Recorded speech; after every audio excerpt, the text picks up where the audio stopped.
Welcome back to Deep Thoughts, ladies and gentlemen. Today I thought we would talk about aliens again because it's definitely inside the conversations of a lot of people. And I just watched two series, which are like 5 or 6 episodes on Netflix. One was called Encounters, where they actually went back to some of the situations I've talked about on this show. I don't even know if there was one that I hadn't covered. And then one generalization one about aliens in general, which is more foo-foo. And then I watched probably 3 or 4 episodes of Skinwalker Ranch, which is, wow, it's a horrible show. I mean, it's like these guys make up shit, and it's the epitome of make-up reality shows. Never get anything on film that's of any interest. They film a shooting star and say it's a UFO. I mean, it's bad. But even in between all the fake narratives that keep the show going, there are still some interesting issues that we're going to get into here. Because the big question that we touch on every once in a while inside the episodes, if not all of them, is the intent of the observers that seem to be here. Now, I am convinced that they exist 100%. Now, where exactly they come from, oh boy, you got all kinds of stories where, the ones from Roswell said they're from a particular constellation in space and all that kind of stuff. Well, whatever. It really doesn't matter physically where they come from unless they were interdimensional and coming from a very spiritually wild place, either spiritually positive or spiritually negative. There is, for me, very little signs that they are trying to do us any harm. But over the last 5 years, I would say just the collective of humanity, has suggested some things that are just out of this world. I mean, things that with all the other previous encounters that people have had, you would think that this would have come up at least symbolically with the rest of these people's experiences. Now, just to recap real quick, because this could be someone's first episode, I think I've had 2 experiences. One I really believe was real with a gray, and it had to do, I won't tell the story again, you have to watch old episodes, but it involved a gray around Christmas telling me what a present was, and I was 23 years old. No, actually, I wasn't even that. I was 21 years old, freshly 21, and I thought the present was something else. When he showed it to me and said what it was, which was origami paper, I thought it was an album, didn't know origami paper was square. Sure enough, that's what it was. And I had no clue what the stuff looked like or that it would be anything in my collection of presents. I was kind of bummed it wasn't what I thought it was, which was more custom limited LPs out of New York City for the various musicians that I liked at the time. I mean, I really was. I was kind of disappointed. And the other one was no more than 2 years ago. That was a couple dudes before I left my house coming into my house and interacting with me. The biggest thing being, I always thought it was extremely hokey.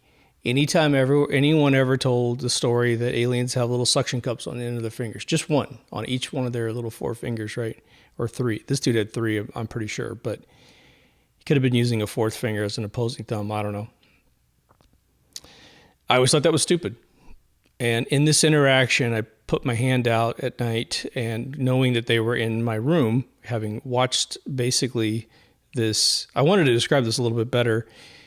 A ship landed in my backyard in this vision. I have no reason to not believe it was real because of the utter details that were involved in this. Usually in dreams, I don't know, they're kind of there and they morph and they change. And if you stare at them, you don't get a really good look at anything that your mind doesn't understand. I was staring at this dude 6 inches from my face, okay, who's sitting there looking at me, and he was kissing my shoulder, weird thing. But when this thing landed in my backyard, I have these blinds, these horizontal blinds. And in horizontal blinds, you can always see a little bit of light through the blinds.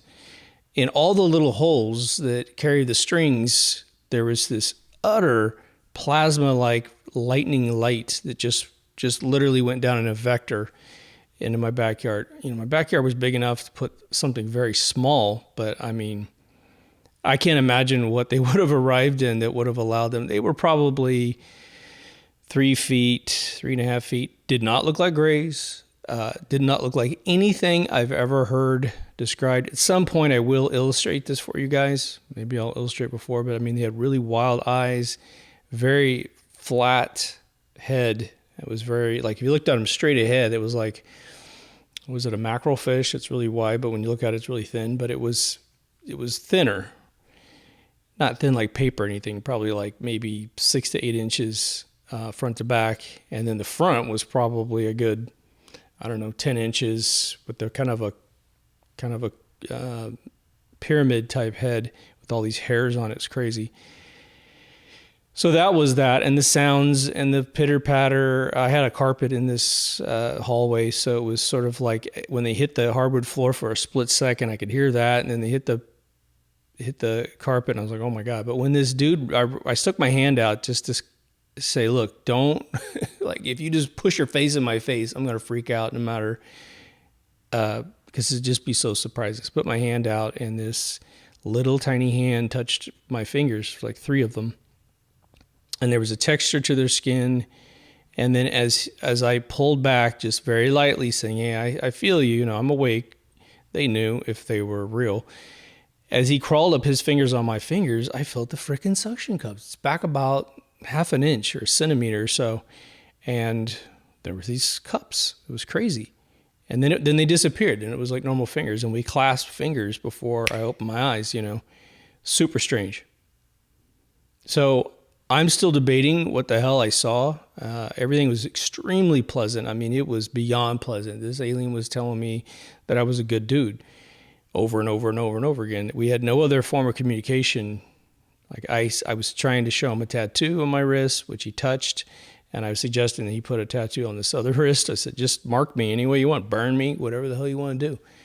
But nothing happened. But then I went to sleep. That was the other thing, because I was in bed. So maybe it's a dream. I don't know. I'm not trying to suggest something that didn't happen for sure. But there are very few dreams in my life that I could draw what I saw.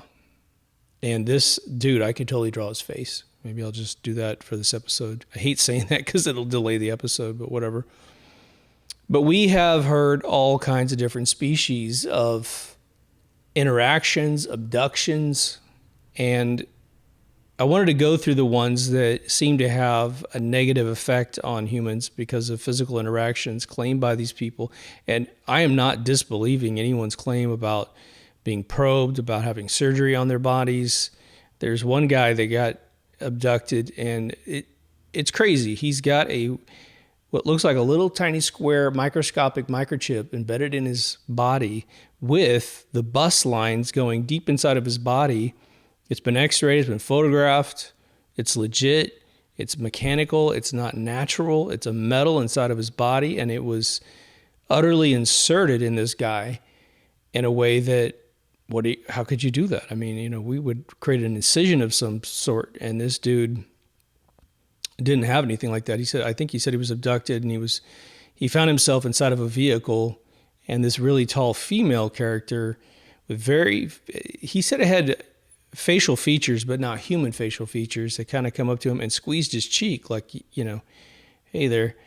And then he was put back to where he lived, and that's when he felt something, and they did this x-ray on him. I've also known of and seen the pictures of people that have little clumpy pieces of metal inside their legs and extremities that were getting along with this flesh. That was the weird thing. A metal inserted in your flesh has to be a particular type of metal, like titanium, that can be a rod in your leg. But when they did supposedly metallurgy on these pieces, they're like, hey man, this is not something we naturally make on Earth. Okay. I've heard stories about hypnotists in New York who got into this big sort of, I don't know, I want to say the word cabal with a bunch of other hypnotists and psychologists that were hypnotizing people, and the stories of abduction went to a whole new level. And I reported on this in one of my episodes, I think season 1 or 2, with all the details of the doctor's name and all that stuff at the time. But it was so far-fetched for me that it was like daytime abductions in downtown New York, that they were able to teleport inside the building, grab people, that these people were being forced to allow them to live in their apartments. And no one ever thinks this is special. That's the thing that just blows me away. No one ever gets abducted. And I understand when you wake up, if something, you're on some surgery table or something and you feel fine, but you're still freaked out. Usually human beings, when we wake up from dreams and we're in a paralysis mode, just happened to me the other day, you kind of fight your way to control your body. And I've shared before having several, I don't even know, probably at least a dozen experiences where I have woke up and I'm in bed and I feel like someone's over me and I can't move. And I'm just fighting to gain control of myself. And in one case, I'm embarrassed to say this, at this particular location, this particular time, for whatever reason, I just used to keep my piece, as they say, underneath the pillow next to me, just perfect so I could grab it. And I remember I was dreaming this because this wasn't really occurring, thank God. And I remember dreaming that I was grabbing this, and it was just, gosh, I just wanted to frickin' turn around and blow this thing away that was controlling me. But when I finally woke up, either that person put me down and shook me out to the point it wasn't a 1-to-1 second correlation. But I don't think it happened. I think I dreamed it, But you have the alien probing, which is a big one, where people have had all kinds of procedures done to their bodies. It's typically, for some reason, okay, I'm going to go through these and dismiss to you the way I dismiss it to me. So bear with me here.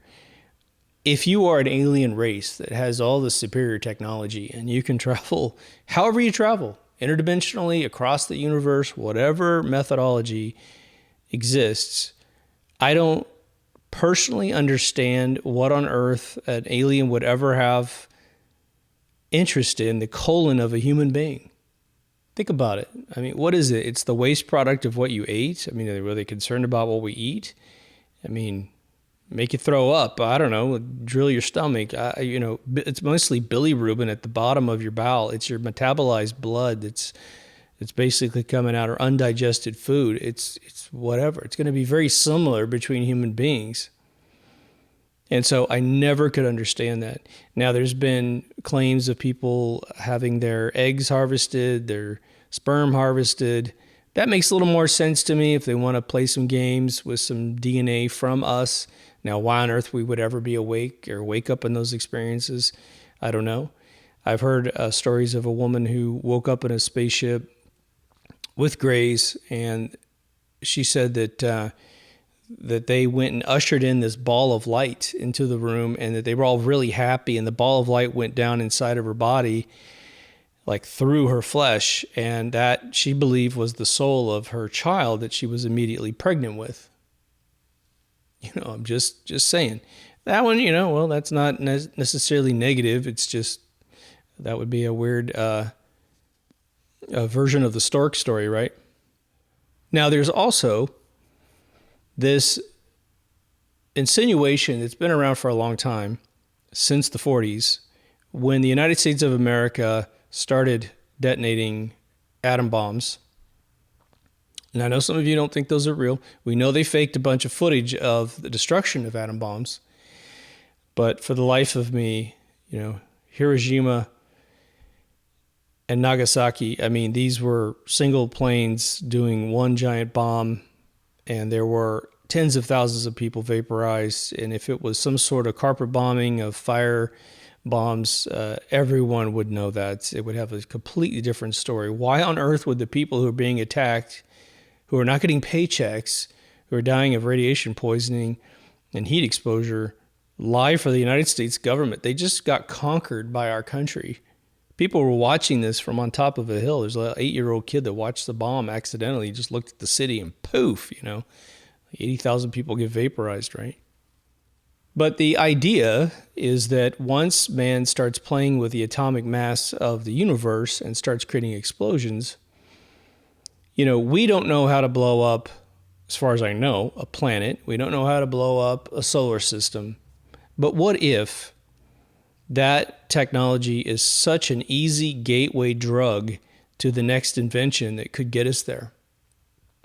And so they're like, wait a minute, you can't play games with, one, the Earth, because if they had anything to do with orchestrating the life on Earth, then you have a few group of psychotic people who are trying to just control that by killing off however many people they want, the whole place. And so there have been a drastic increase of UFO sightings, including over the Capitol building in Washington, D.C., all filmed right after these explosions start. Then, of course, in 1947, I forgot to mention this in my last episode, and shame on me, there's the Puget Sound encounter witnessed by tons of people, which is a kind of a coastal inlet into Washington State, which is, for those people who aren't aware, it's the extreme northwest of America. And these discs that were sort of donut shaped with a hole in the center come down from this little sort of Catalina Island. They got a little island over there. Catalina's off my coast, but up there they have this other island. And these things come down broad daylight, and they're spewing this stuff out of the center. And the eyewitnesses said that two of them banged into each other. And when that happened, this stuff that they're spewing down in the water got chaotic, and one guy lost his dog, died from the stuff falling on top of his dog, and his son was hit by it and broke his arm. His buddy takes a bunch of photographs, which are eventually confiscated by the authorities. 2 or 3 dudes were on a boat just, a few hundred yards away, and they had Men in Black visit them almost instantaneously after the event. Well, this guy's in the car trying to take care of his son's broken arm. So very serious situation seen by a lot of people, and we're just supposed to forget it ever existed. And that was just prior to the Roswell crash.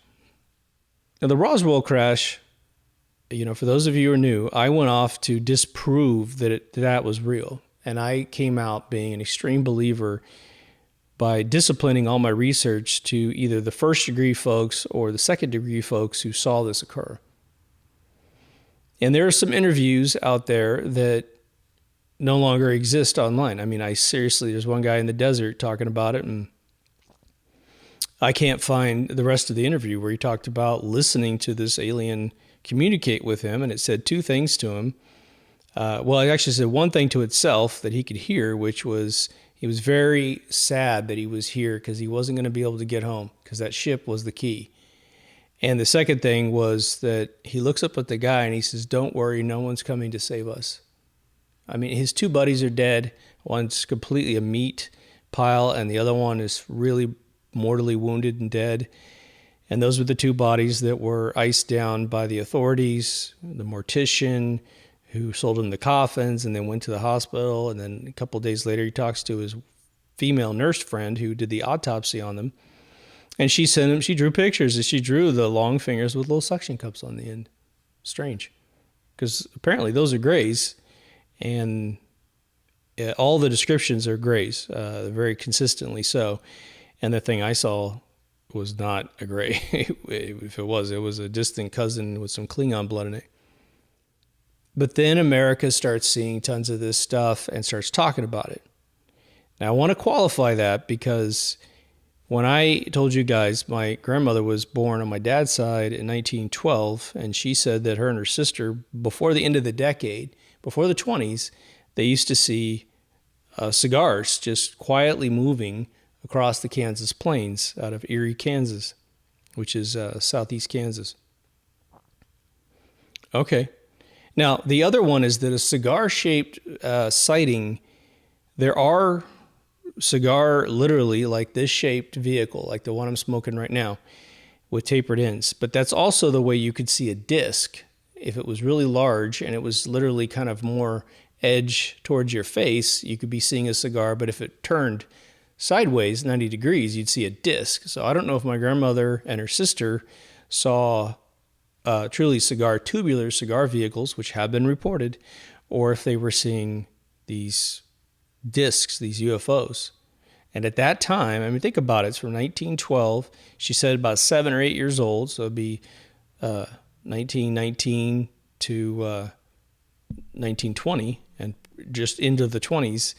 What kind of technology, other than maybe a camera, if someone had it all set up and ready to go, could ever capture the event? So these UFOs, I would think, would have a lot of freedom to fly all over the world at the time, right? Now, the trauma that is associated with abductions and sightings is always very relative to the person, right? So you can imagine if someone was extremely religious, it's the 30s or the 40s, and you haven't had a bunch of television shows warm you up to the concept that aliens could be out there and they could be nice, then you're always going to go to that realm of, oh my gosh, you know, this is like reality's falling apart for them. One of the Roswell deathbed confessions, it was quoted that the person who was admitting to their kid, I forgot exactly who said this, but he said, you know, because the son was like, hey, well, what were they? And the father said, creatures. And he seemed to be utterly terrified. Now, what we haven't really spoke about this. I've never heard any show talk about it. There's so much rich side conversation about aliens, and it's horrible that there's 2,000 hours, if not 10,000 hours of UFO shows that have been aired on TV, and they never get to this good stuff. It's unbelievable how sterile the narratives are in these shows, which should tell you something. Tell a vision, right? Everything is, if anything's coming through a giant channel, it's been absolutely cleansed for your viewing pleasure and your deep beliefs.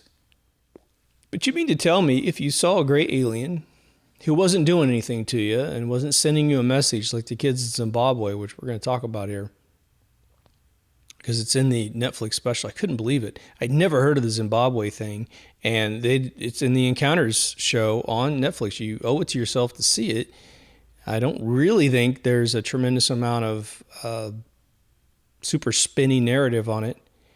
They kind of go back and forth, and we'll talk about that in a second. But you mean to tell me you see a smooth gray alien, very smooth. He doesn't have devil horns. He doesn't have Edward Scissorhands or anything.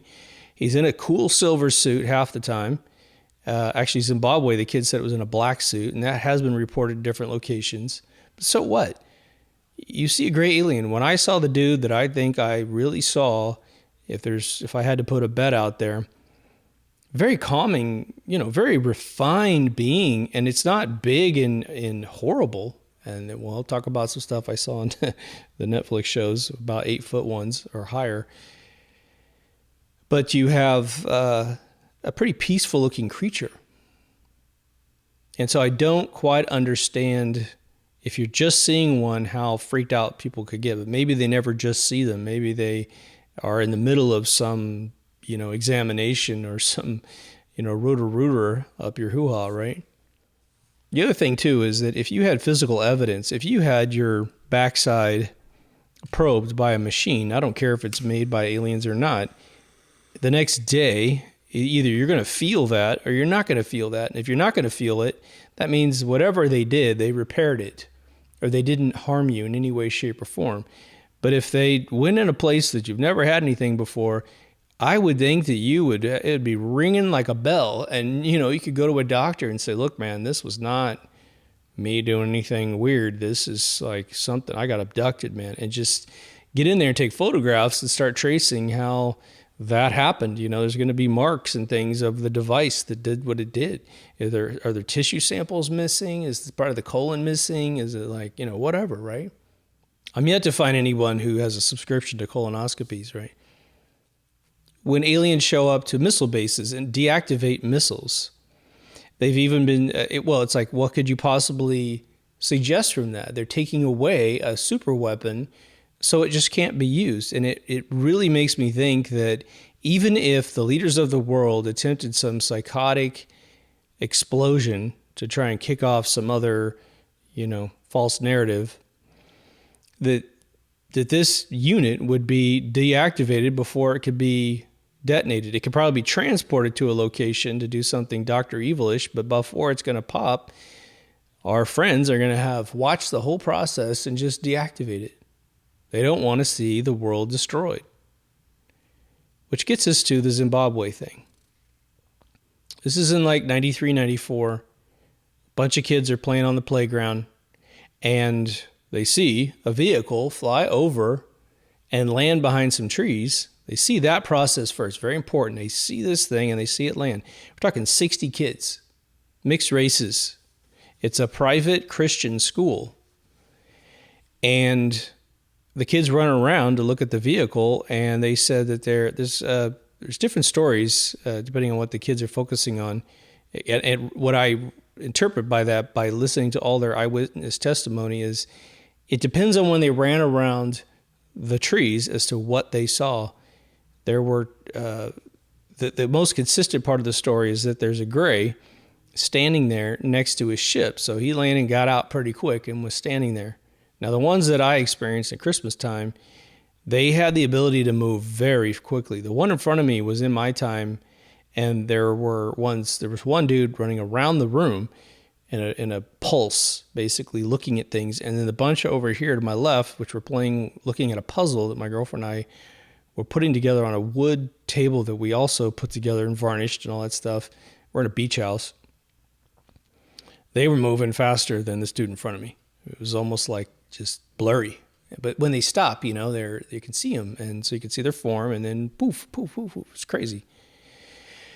So that dude could have gotten out of a ship at that pace, I guess. There's all kinds of claims that they move extremely fast when they want to, especially when they were disarming the nuclear weapons. There was, again, a breach from the back of the missile site, and this thing went down and inside super fast and messed up all of the guidance systems.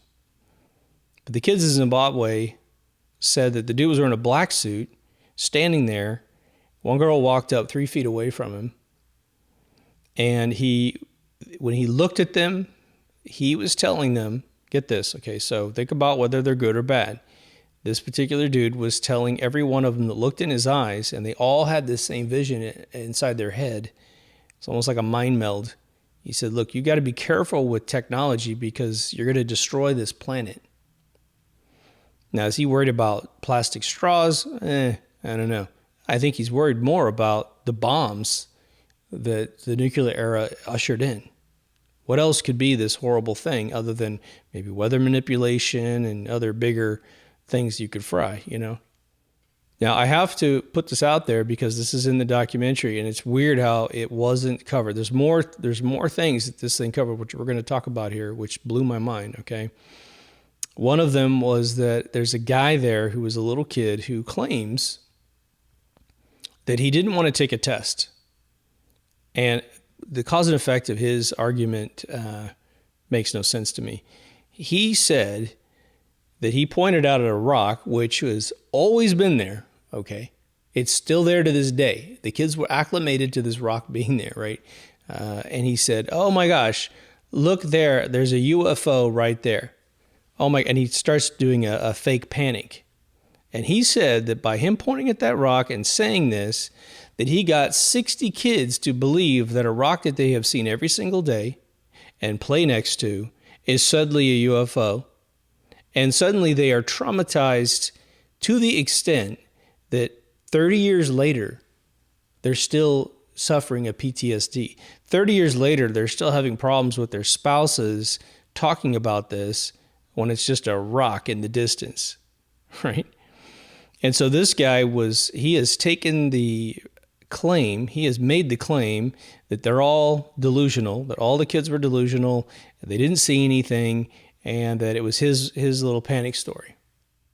Really weird. But the guy, when it quacks like a duck and, flies like a duck or whatever, it's a duck. And this guy seems like, I do apologize, but it seems like a slime ball to me in this documentary. He has nothing else to say. But supposedly doing that was going to get him out of a test. And that doesn't make any sense to me. So you create a little bit of chaos during recess. Okay, outside is dangerous is all you've done. Let's go inside and take a test, right? Makes absolutely zero sense.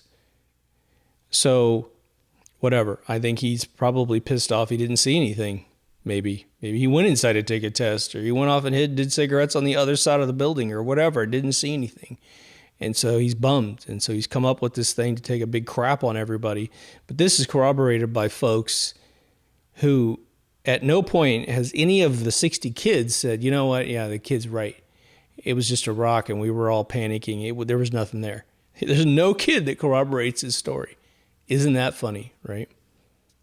It's sort of like the logic from the Charles Manson's murders. You know, supposedly the Spawn Ranch had all these people indoctrinated to kill people and stuff, and there was 20 people lived there on a daily basis, and 3 out of the 4 who did the murders supposedly were just the only ones indoctrinated. But when they went to court, they said, oh no, Charlie was brainwashing this entire Spawn Ranch to believe the same thing. They even claimed there was props and paintings and all kinds of propaganda there. And at no point in court did they bring in one of the other 17 people or more to corroborate, oh yeah, Charlie said this, and nobody came in and corroborated that crazy ass story they told in court. So again, when it doesn't add up, just throw it away, right? When you see the trauma between 2 people talking in the same room, the losses that these people had in their life, it's significant. I mean, they were significantly disturbed by what they saw.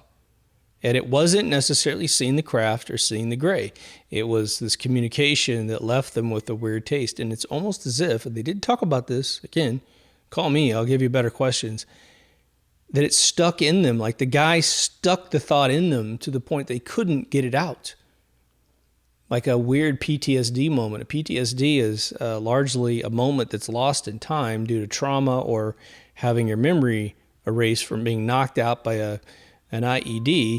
So the soldier is living the terror of the moment without any memory of the moment. And when we treat PTSD patients, especially with virtual reality now, we put a headset on them, recreate the event that they lost, and then they could attach their emotions to the event and then flush the whole thing. And there's like over 80% recovery from people using the VR systems to treat themselves. If you have anybody suffering from PTSD, look it up. The military will pay for it. But last time I told the story, I told you about the teacher who told all these kids that they didn't see anything on the day and the week of, right? She has recently sat down and taken another interview. Now, she did an interview 20 years later, 25 years later, and the one I had seen outside of Netflix, and she said, look, the kids saw what they saw. I know they saw what they saw. But when they re-interviewed her, probably it looks like 5 years later, she had a bandage on her face about 5 years ago for something, probably some melanoma she had taken off, whatever. But they pulled her into a room and she looked really nice. And she said, look, she goes, even before these kids said they saw this gray, she goes, I had been abducted at least 3 times. And so she goes, I completely believe that the kids saw what they saw, and I just didn't want to say anything. And she made a funny comment because she's a little heavier as a woman. She says, when they were able to lift me out of my house and take me in this craft, she said, I was shocked because I'm so fat. I thought that was very humble statement from her. I've never heard such a thing. The idea that someone is abducted and put back on Earth should be a telltale sign that, hey, if there was an agenda to kill human beings, then why is everyone getting to come back?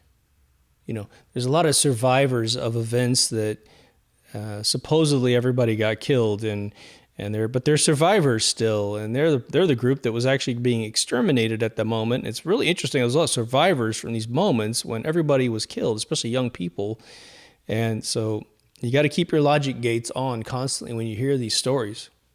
But there was there's some, I think it's a fake deathbed confession. And I think he's doing a service to the agencies that he worked for. And a bunch of you have seen it, and I hate to take a poop on it, but I'm going to. I don't remember the guy's name, but he's reading a piece of paper. Like, he can't just speak from his mind. But he's supposedly this real deep intelligence agent, and he'd been pulled in. He'd been in that for 50 years.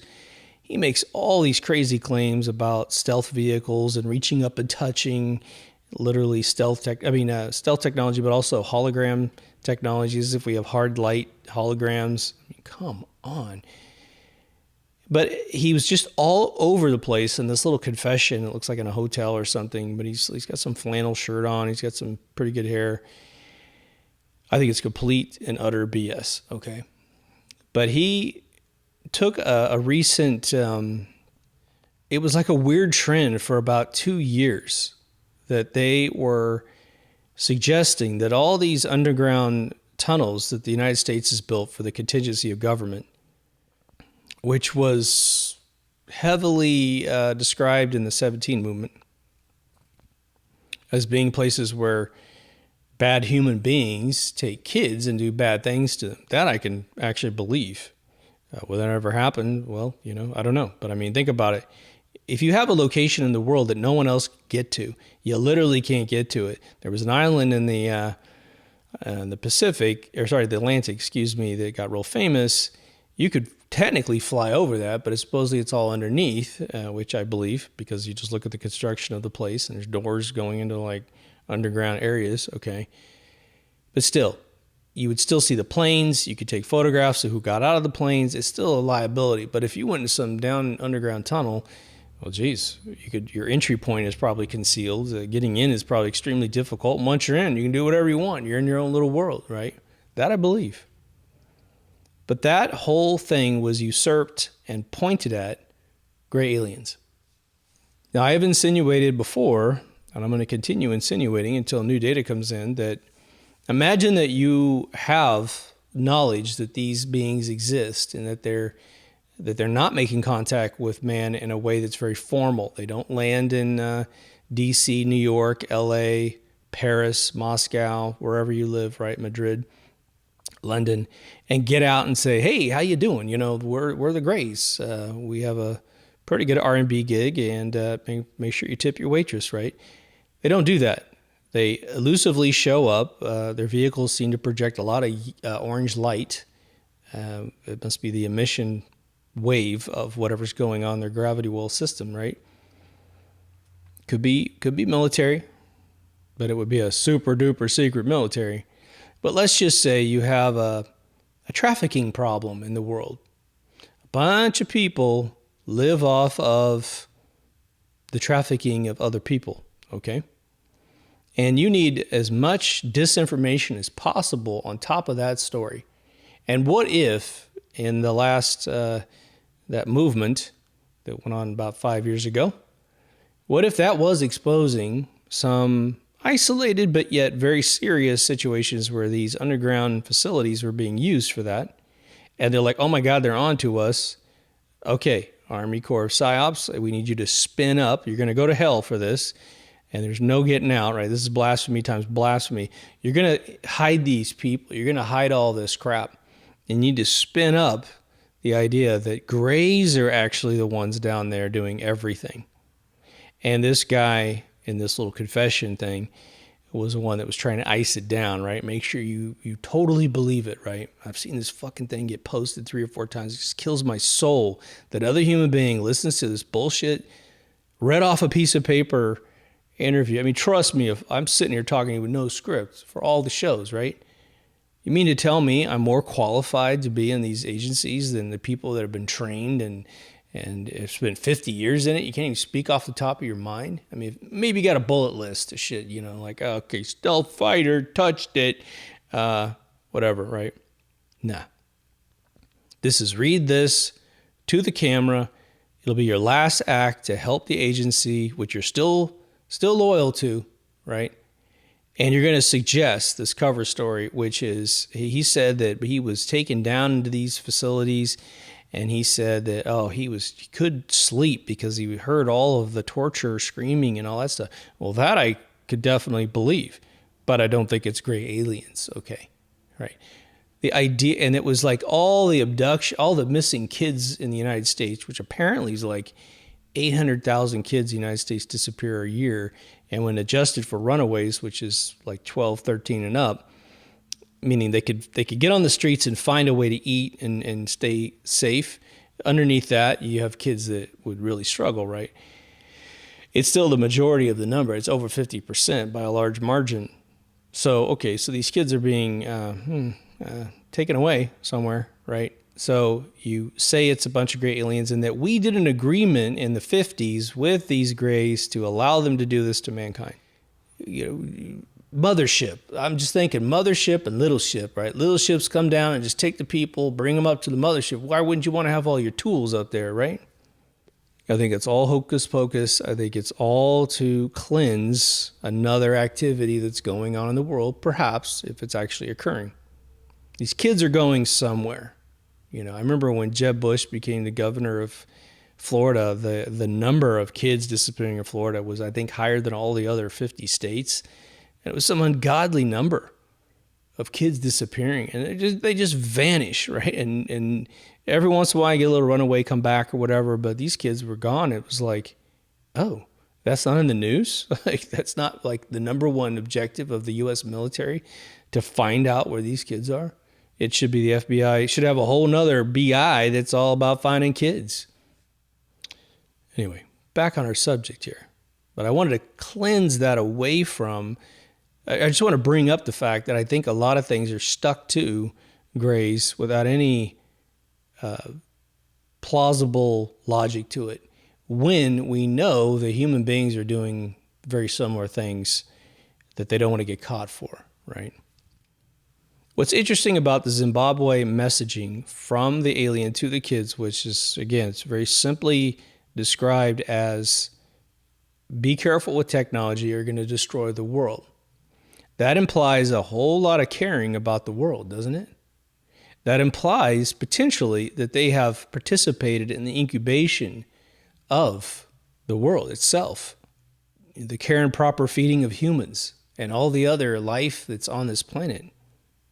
Whether they drop off stuff they found someplace else, or they engineer it, or they found it and they're like, oh my gosh, this is phenomenal. Don't know.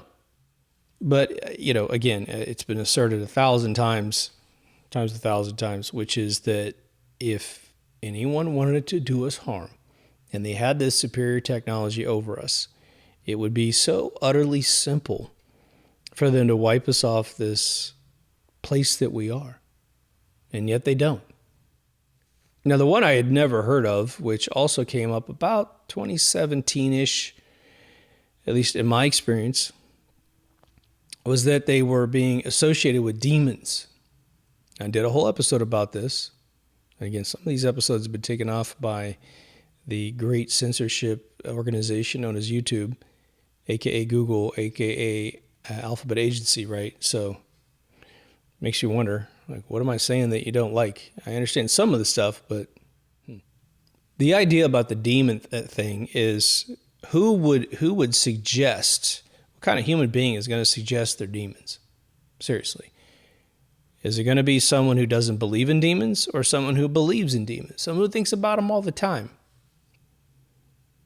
Well, I mentioned this book I was writing in my last episode, The Paradigms of Perception, right?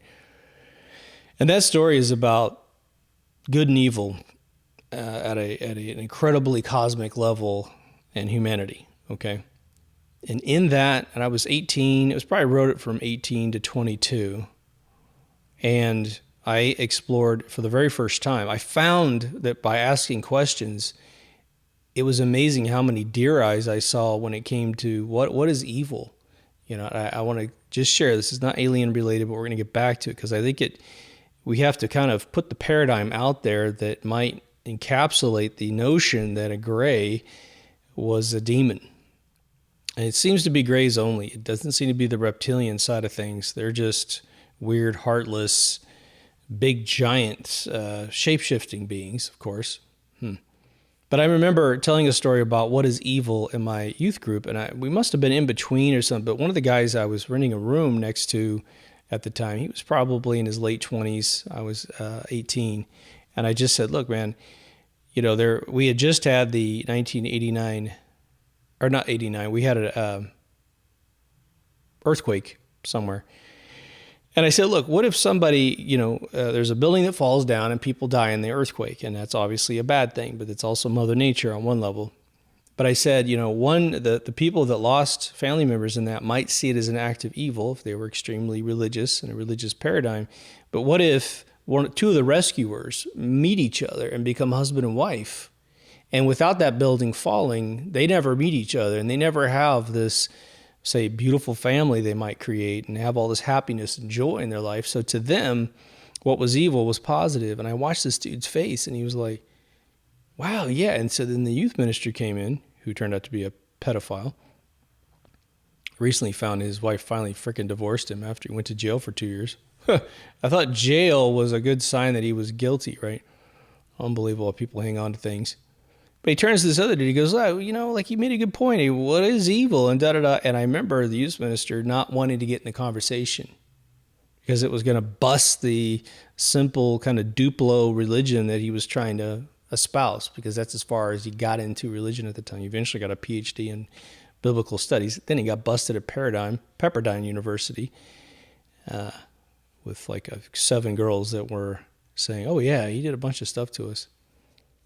So it is my sort of, I guess you could say, uneducated, because I've never talked to anyone in real life that either knows someone or is the person who believes that grays are demons. I'm waiting to be in a room where someone utters that. I'll be so excited to drill their brain and find out, okay, where did you come up with that, right?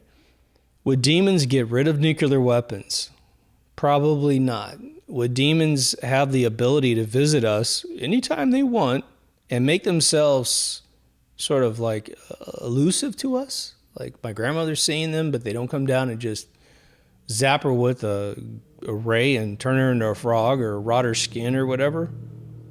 Demons got a principal definition of existence, and its purpose is like a little Cthulhu, right? Demons are there to undo life. They're there to undo happiness. They're thriving on all of the misfortunes of man in the symbolic, fabled existence. I'm not getting that from everyone who it seems like the higher the intelligence of the person who interacts with aliens and all the abduction stories has less and less negative things to say about them. Now, in this Netflix special, they actually have, over in Great Britain, I can't remember exactly where, they're naming all the towns, and I didn't go look them all up. But essentially, there was a hotel that was purchased by this family. It was all run down. Actually, it was a castle. Then they refurbished it into a hotel. And there was a point where this was in the press quite a bit over there, where they were seeing craft everywhere. And I forgot to mention in my last episode where I was talking about this, but I'd already seen it.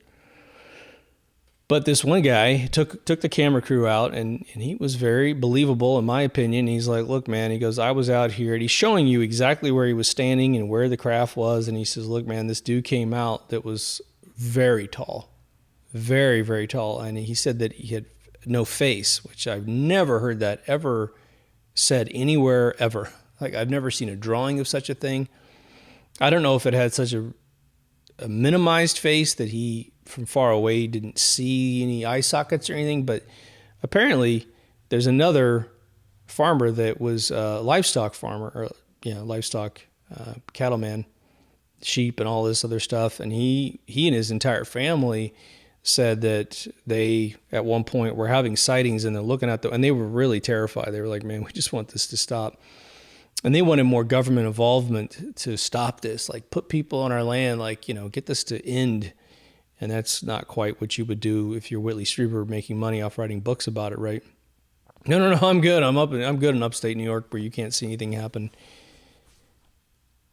But they said an alien had come up to the window and was so tall that the waist and the legs were in the bottom window and the head was in the window on the second floor.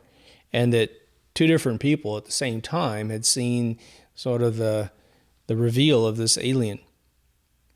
I have never heard any story about aliens being that tall.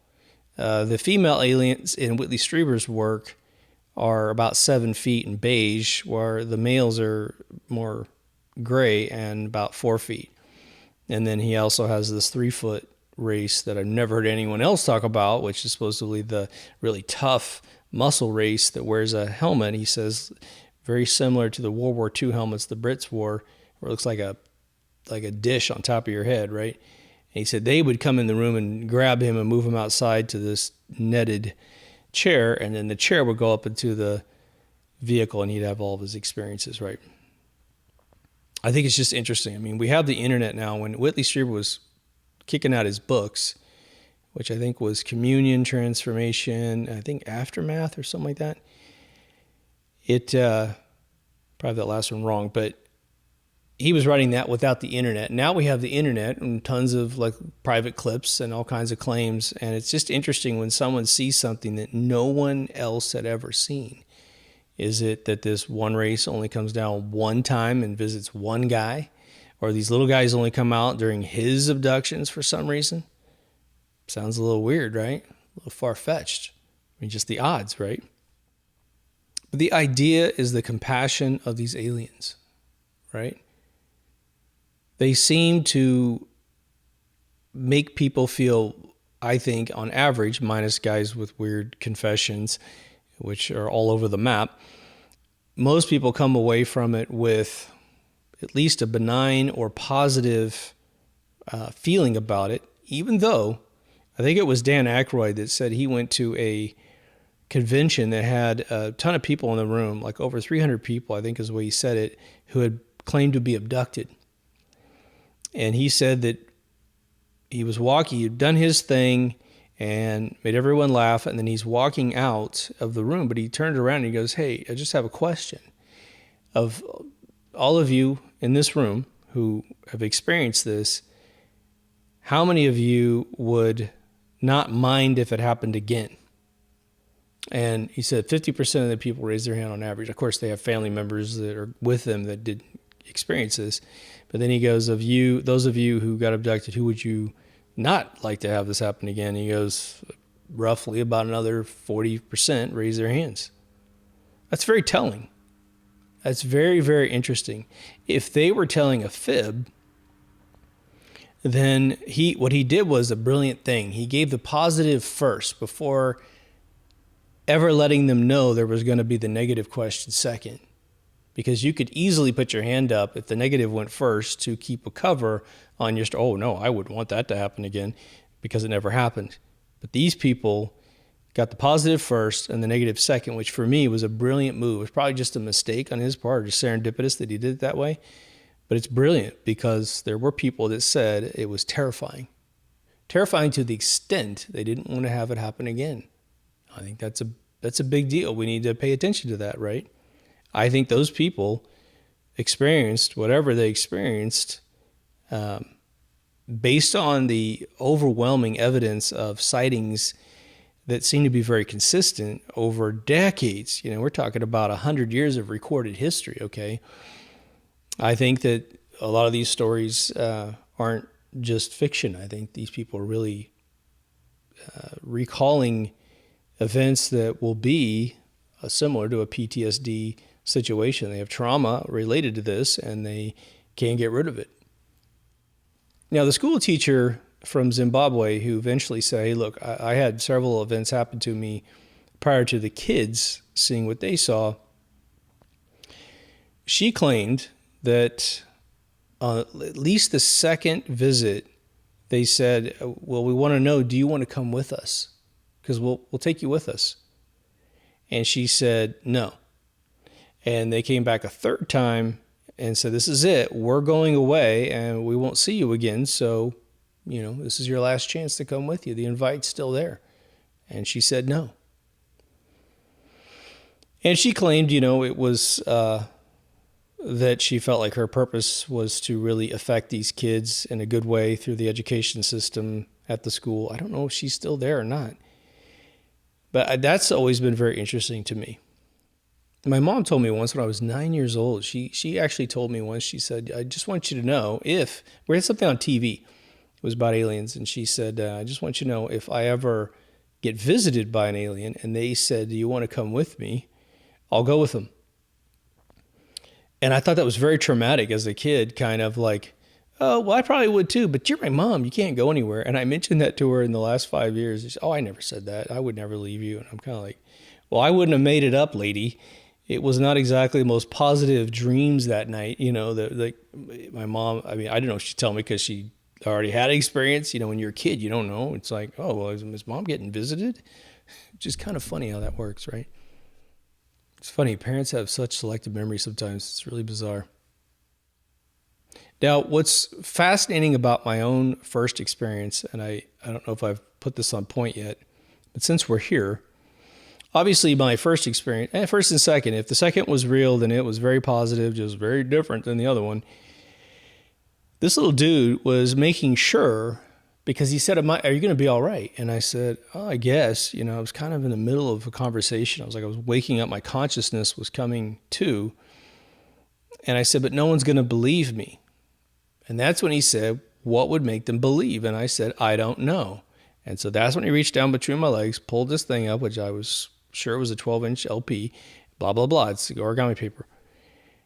And I'm so preoccupied with the amazing thing that it was this stuff I'd never seen before in my life. My girlfriend got it for me because we were watching Blade Runner, and I was saying, oh, I'd love to learn how to do that someday, knowing nothing about it whatsoever. And she used that little clue to go get this paper out of LA.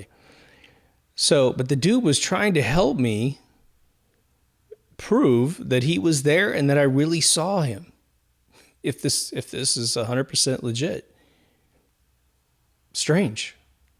And the other thing, I have to preface it with, and I do every once in a while, is that, and this goes along with Dr. Greer, which I don't know if I believe that guy or not, I want to, trust me, I want to believe what he says. But Dr. Greer's whole shtick is that, look, you have to think about them, because he said he had an experience at 17. I didn't hear that until recently. Kind of strange. At 17, he had an experience, but he said, look, you have to call to them because they're always there. They're always above the world. They're always on the planet. And you can basically send messages to them saying you're interested in communicating. And if possible, they'll come to you. All right. And you have to think positive thoughts. You can't be one of these like, come on, man, I'll shoot you in the face. You can't be one of those guys, right? But I was reading the book Communion to my girlfriend at the exact time that this was happening. We're probably about 35 pages from the end of the book when it was starting to get spooky.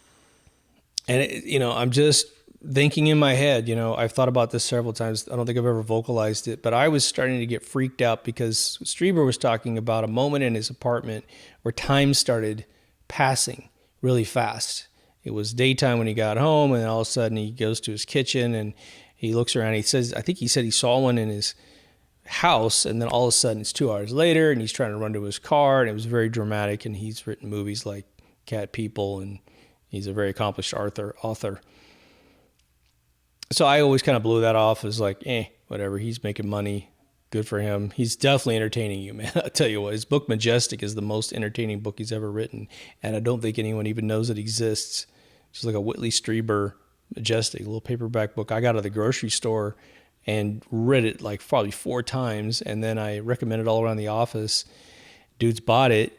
I even bought copies for them because it was $5 or whatever. So I'm handing it out, and people were like, oh my God, this book's amazing. It's all about the Roswell crash and the Majestic Project, investigating it. It has the first blow by blow of the autopsy of one of these grays. It's very well written. I'll put it that way. But imagine I'm reading this book and I'm getting freaked out. And so let's just say, for whatever reason, my frequency's good, like they can hear me, and they're like, oh gosh, he's reading about us. And that's cool that he's getting to know us through this maybe piece of fiction or whatever. Maybe Whitley did have a one experience. My thought is that he probably had one experience, if he had any, and then he just wishes it would continue, like the whole E.T. Agent that came to see E.T. when he was all white. He was like, man, I saw this dude when I was a kid, and I just want to know if it was the same guy. And Elliot's going, he's crying on the body and all that stuff.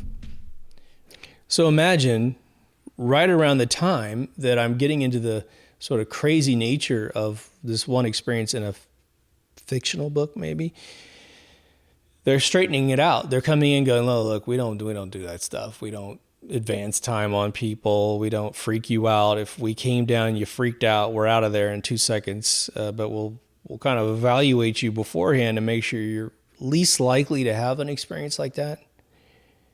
Now, there have been, this is unrelated to intention, But all of the sightings they happened in the 40s and 50s where people felt very ill and people got burned by the propulsion systems. I have a very, very hard time believing that these propulsion systems, and this is one of my contingencies with Puget Sound, I don't doubt that this occurred. I don't understand them having a spout down the center ejecting stuff unless it's literally like, it doesn't make any sense, because there was actually a photograph in the newspaper of what this stuff looked like, and it looked like aluminum when you hit it with a frequency and it starts to kind of twist and turn, which is for that time in 47. I'm sure someone had done it because electricity existed and aluminum existed at least a laboratory level. I don't know if it was aluminum, but people had definitely done this. But think about the aliens that, tend to show up in these remote areas. It's always frustrating if you live in a more populated area that you can't really assume that living in a populated area is ever going to allow you to communicate with them, because it's an exposure liability for them getting close to you to do anything with you whatsoever. The beach house thing for me made sense because I was 3 houses in from the actual sand, and I could see them landing out there and then moving in. But I truly think that why would they pick any particular human being in general outside of just flying by and you're waving at them? There was I think it was another African, or no, it was South America. I think it was a preacher that had a group of people sort of in a mission out in the jungle, and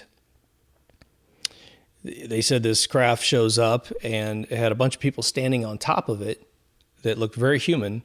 And he said that everybody was there, and it stayed there for 3 hours or something.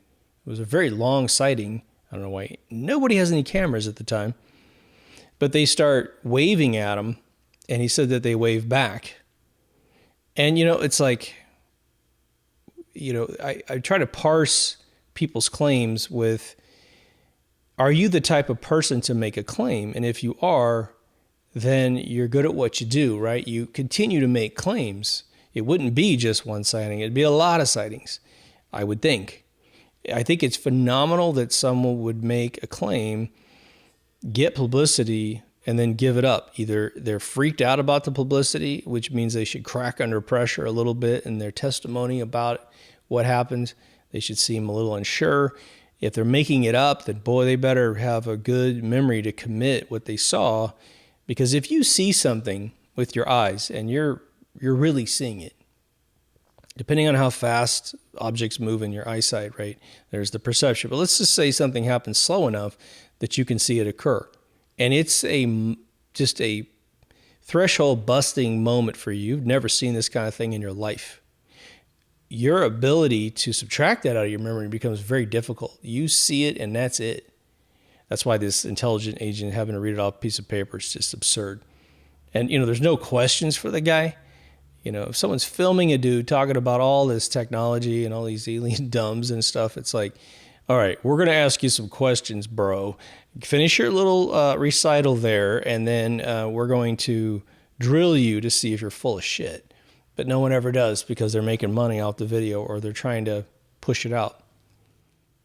Now, on the subject of aliens being good or bad, there's the countless stories, and I mean there are countless stories out there, and some I believe, but very few do I believe for real, that they have actually established contact with major governments in the world, and there's some sort of exchange program of knowledge and communication. And just imagine we Hollywood things too quickly in our minds. We're like, oh, well, they're just buddies and they speak the same language, and it's just like, here's the schematic for a UFO, good to go, and there's a sample one for you right there. Hey, man, no problem. I seriously doubt it moves that quickly. Imagine a creature that communicates, and I know there's the telepathy thing too, but there was one engineer that had become a farmer. And I've mentioned this interview time and again. He was sitting on outside. There's literally combines going in this field off to his right, He's got like a, a plastic hat on, like a Walmart hat or something on. And he seems annoyed that he's being interviewed about the whole thing, but he claimed to be a back engineering guy working for the government many decades before this interview. And he was frustrated about all of the Hollywooding of these aliens. And I've never seen anyone take such an attitude. Like, he was so really annoyed by the fact that the idea that these things only communicate through telepathy. He said that they communicate like parrots. He said, we just call them parrots. And he goes, yeah. And the guy's like, what for? And he goes, well, we would say something in English trying to understand a component in the ship, and then they would simply repeat exactly what we said to them back. And it took hours for them to understand the question. And then once they understood the question, this one dude out of a group of 4, 3 of them are sequestered away by their choice. The one would go over and talk to the 3, yada, yada, yada, and come back and then try to communicate. So imagine trying to understand each other's language. He also got annoyed by the fact that he says, they're all gray. And he goes, these dudes weren't gray. He goes, they have pinkish skin. He goes, it looks like it has like psoriasis or something. It looks like it's like flaky and weird, but it's not. It's just the way it looks. And he says it's kind of rough to the touch.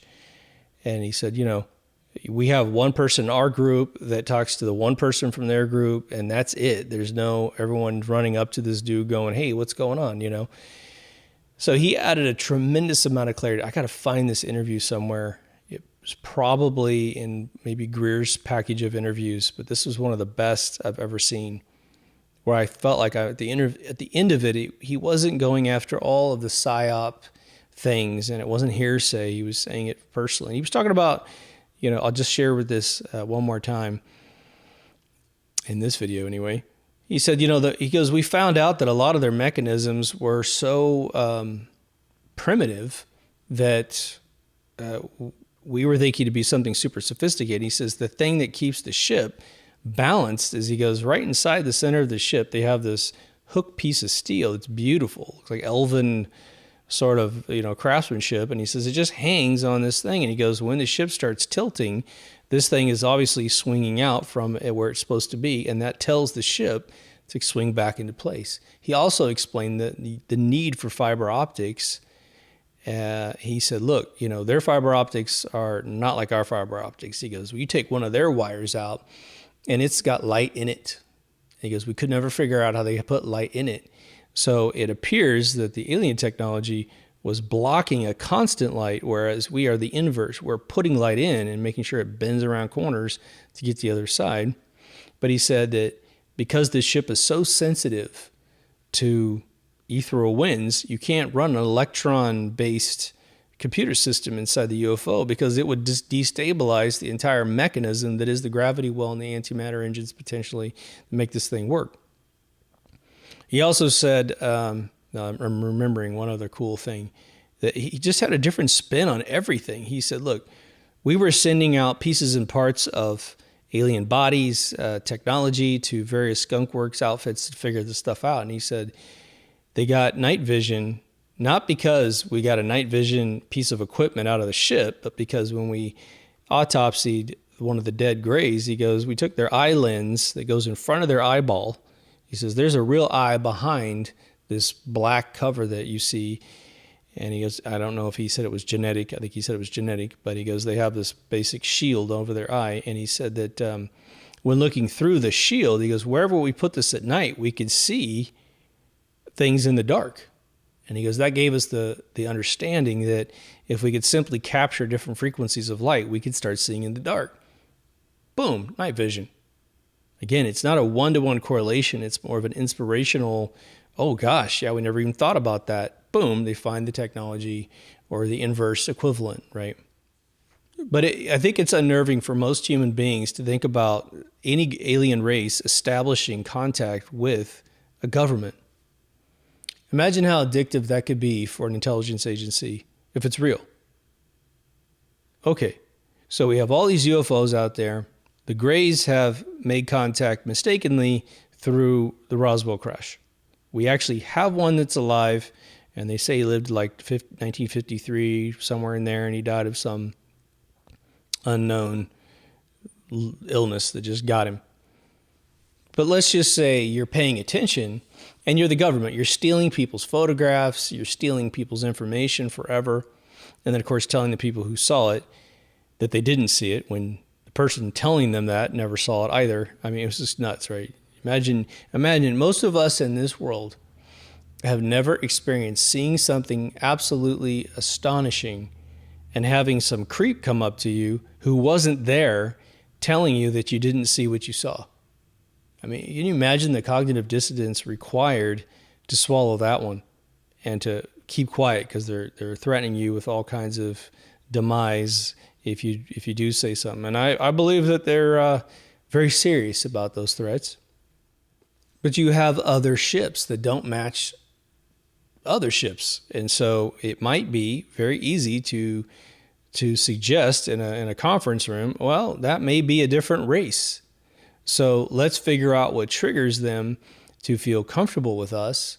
Let's build a place where they can land and we can have conversations because they're invited. Maybe they even get some psychic people. Maybe they get some people who can meditate in a desert and bring them down. And then we can have communication, and they have to make sure to never violate any aggression codes. Don't bring guns out in soldiers' arms. But just like Close Encounters, imagine, it's funny, I met a kid the other day, it was in his 20s, and he was into role-playing, he was into all kinds of movies, and he had never seen in Close Encounters. I just looked at the kid and I said, look, go watch it. I said, get in a place where no one bothers you and just watch it because you're in for a ride, man. But the finale of this film is a mothership coming down behind Devil's Tower and communicating with the impromptu built military base, which now we have Area 51, which was around when this was filmed. But you build a place out there in Groom Lake, and it's safe for them to land and discuss things, right? So now you're luring down other races. Well, we've seen Star Trek, right? There's Vulcans that have one agenda. There's Klingons that have another. There's Romulans, and on to the break of dawn, right? Well, let's say you get in contact with a much more aggressive group that has a different belief system. One of the, the new Star Trek reboots by J.J. Abrams, I think were some of the worst Star Trek movies I have ever seen in my life. But Fringe was great. He did a great job with Fringe. If you haven't seen Fringe, the show, go get it and rent it and watch it from front to back, man. It's wonderful. But the last one that was co-written by Simon Pegg, who had the narcissistic need to prelude the movie in the theater with, hi, I'm Simon Pegg. I wrote this film. And it was like the worst script that has ever been published in the last 50 years. I mean, it was awful. Redefined all the characters, really strange. You couldn't say the word lass or lassie enough in this thing. But there's one cool thing about this movie. I mentioned it once before. The alien was confronted by humanity. Was one guy. He said, why do you feel like you need this? Because it's something about a super weapon and holding humans in these cages. It was so boring. It was unbelievable. It's one of those movies that if you watch it, will you pay me? Do I get like $20 back from the rental service if I watch this movie? But the alien looks at him and he says, look, he goes, you're weak. Look at all this machinery you got. You're weak. And weak races get wiped out off the planet. Now, we assume, I don't think unrightfully so, that if a society gets sophisticated, peace is sort of the goal. But now, what if you got a primitive race that steals technology, and I'm just sci-fiing here on you, and somehow you get the horde coming after you? Some autistic race that just understands technology. They just see it and they understand, or they can steal it, or whatever happens. A ship lands and they just look inside and go, I understand.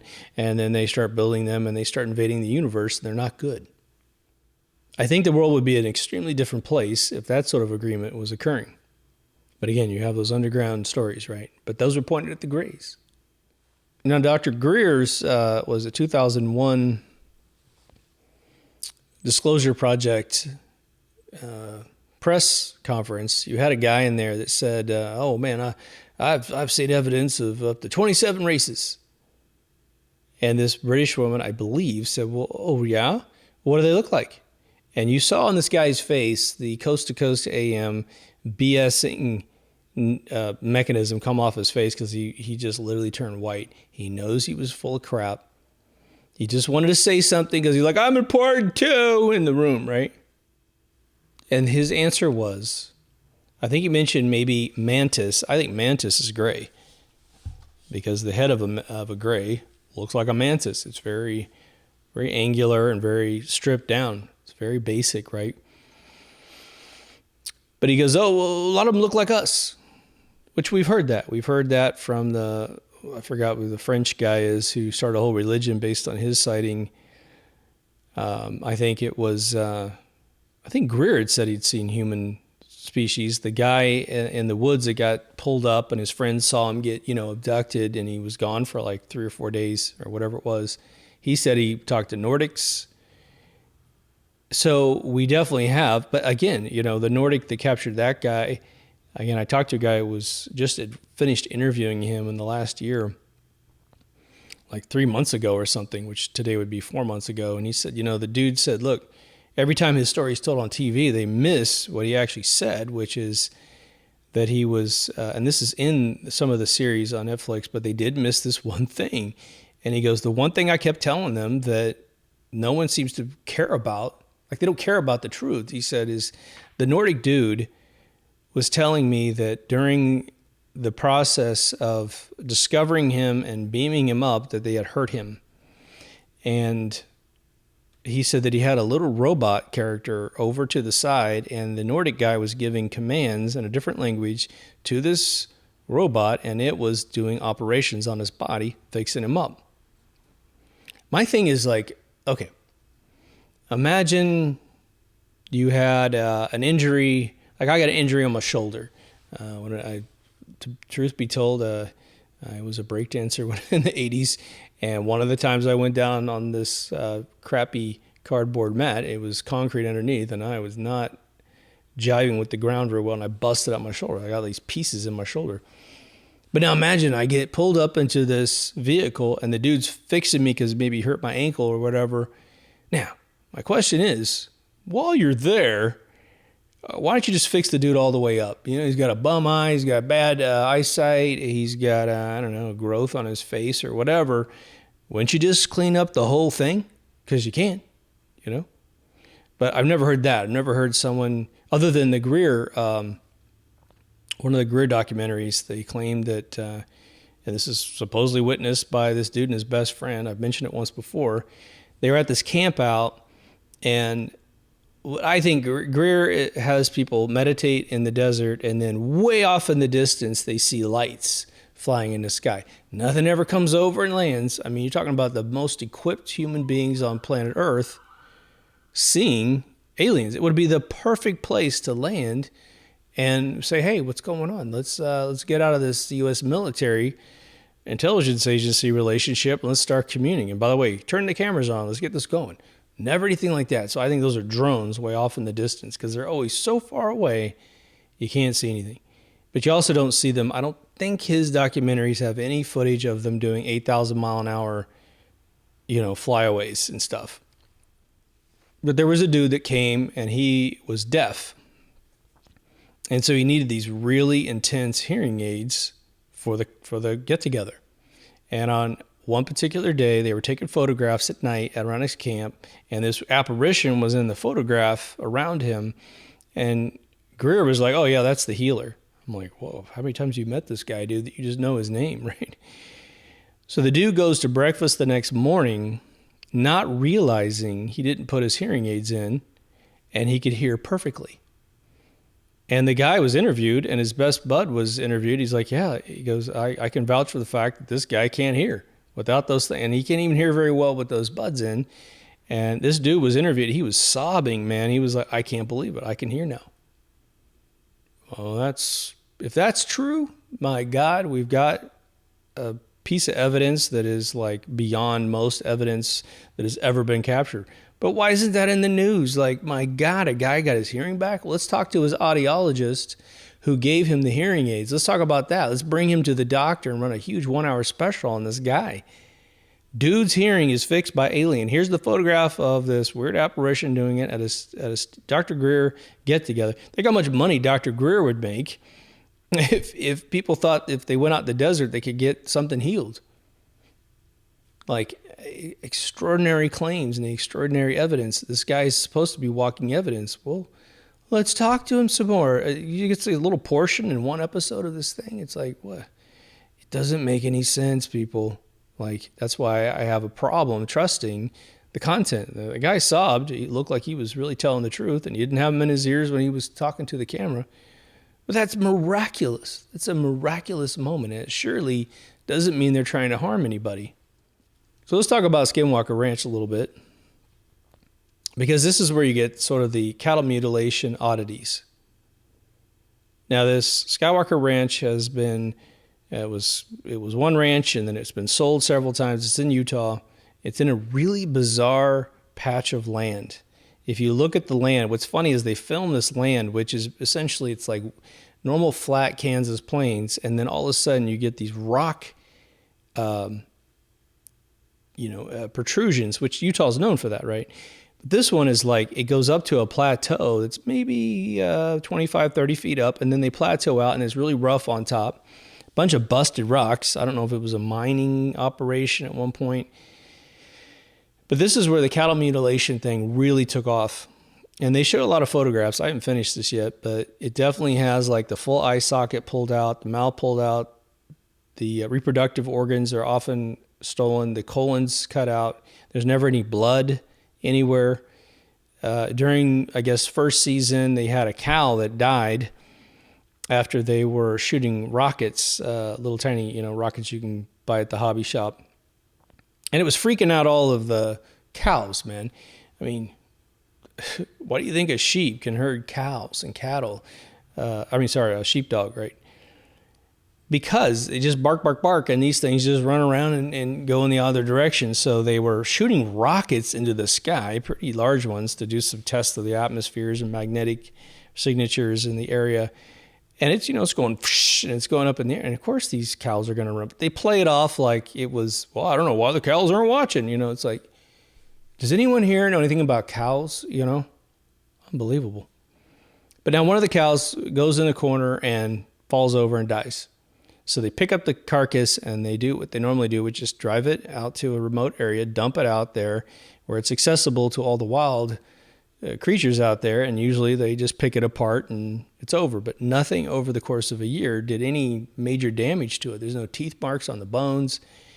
They still had a leg. Quite a bit of the calf or the heifer was still wrapped in its muscle tissue, just rotted, down, dehydrated, I should say. Now, I don't know where and when I got this clarification, but it's been one that stuck with me, and it makes a lot of sense.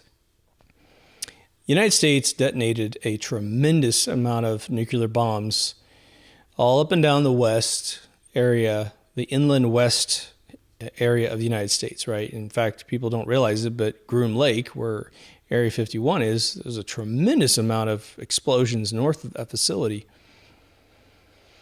And then, we have the association with John Wayne dying of cancer associated with acting in these regions after these explosions, and that maybe he ingested the dust and got himself, lethally exposed to that. I think he also smoked cigarettes.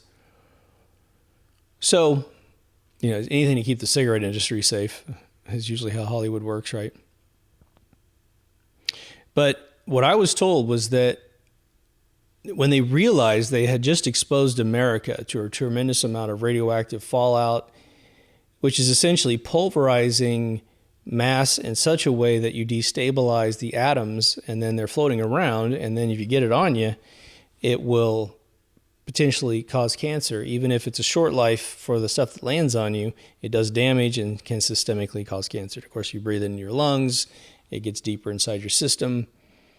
But again, according to Galen Windsor, that all the fallout actually sizzles away pretty darn quickly. In fact, everything radioactive sizzles out very quickly if you know how to spread it out instead of storing it in drums, where it actually maintains all of its toxicity, its atomic toxicity. But I was told by some source out there, not to me personally, but something I watched that just clicked in me, that the U.S. military, knowing that they've exposed the land to all this radioactivity, of which they would be liable to the trillions of dollars in damages, obviously they're going to whitewash all of their responsibility. It's for the greater good, man. But they need to sample at some point the radioactivity that's still in the land. And again, according to Galen Windsor, it's tough. It's tough to keep something radioactive because it is a tiny particle that is sizzling out of existence. That's why it's ejecting its electrons.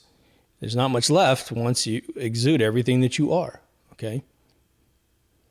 But if you want to take a sample, you find a calf or a heifer that's been eating the grass off the ground, and then what happens? They eat it with their mouth, they digest it through their system, and they excrete it out the back.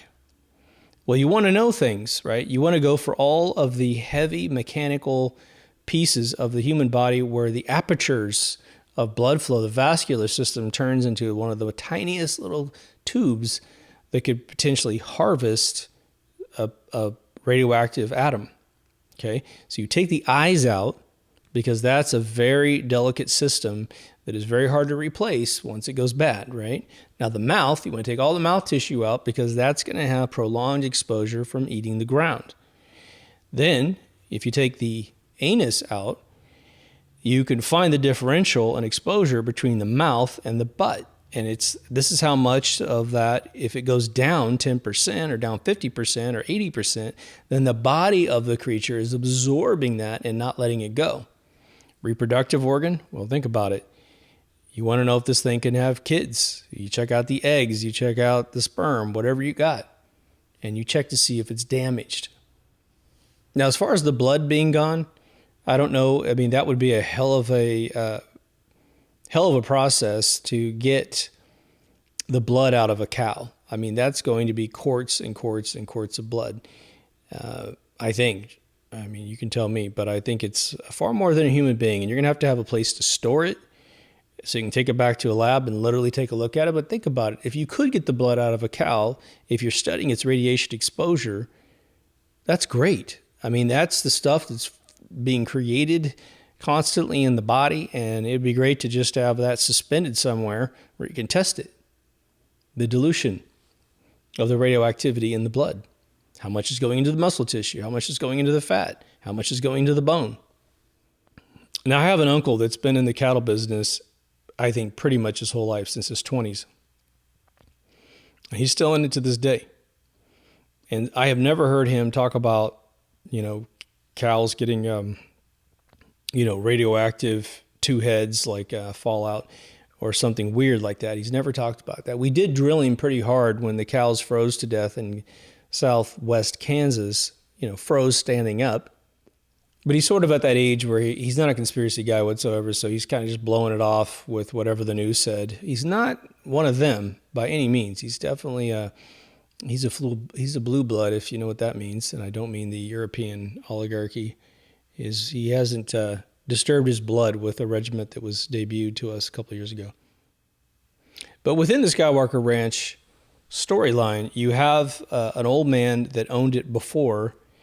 His name was Junior, but all the pictures of Junior, he's a very elderly man, but he was a tough mofo from everything I could tell.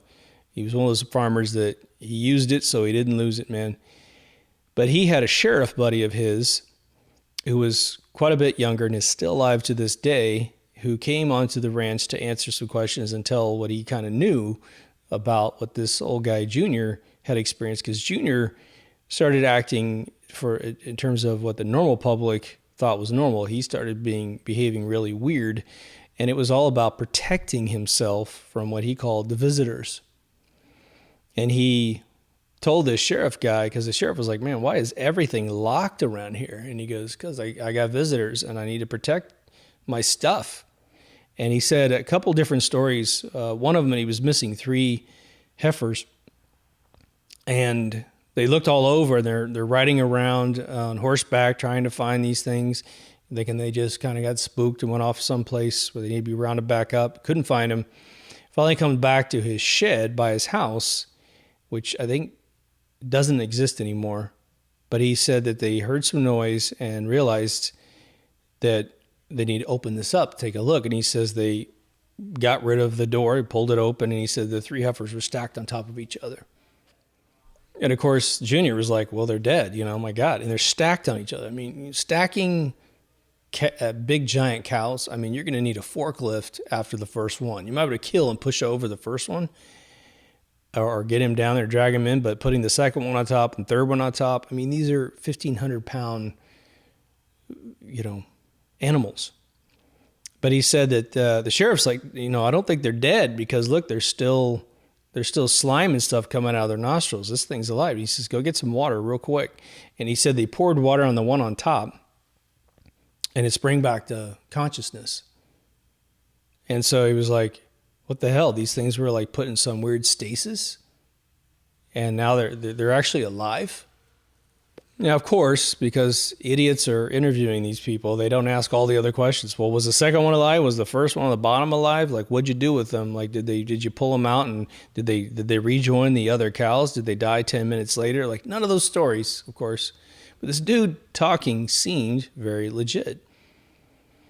But he said that he was called out there because of a mutilation. And he takes them out to the exact area of the field, which still has this fence. And he's pointing around. He says, look, he goes, right here, there used to be an irrigation canal for watering those fields over there. And he goes, of course, we move these all the time. They're not here anymore. But he goes, it was right here. And he goes, the cow was pointed at the ravine with his legs. And he goes, it was stripped down just like all the stories you've ever heard. Blood gone, mouth, eyes, and all the other stuff.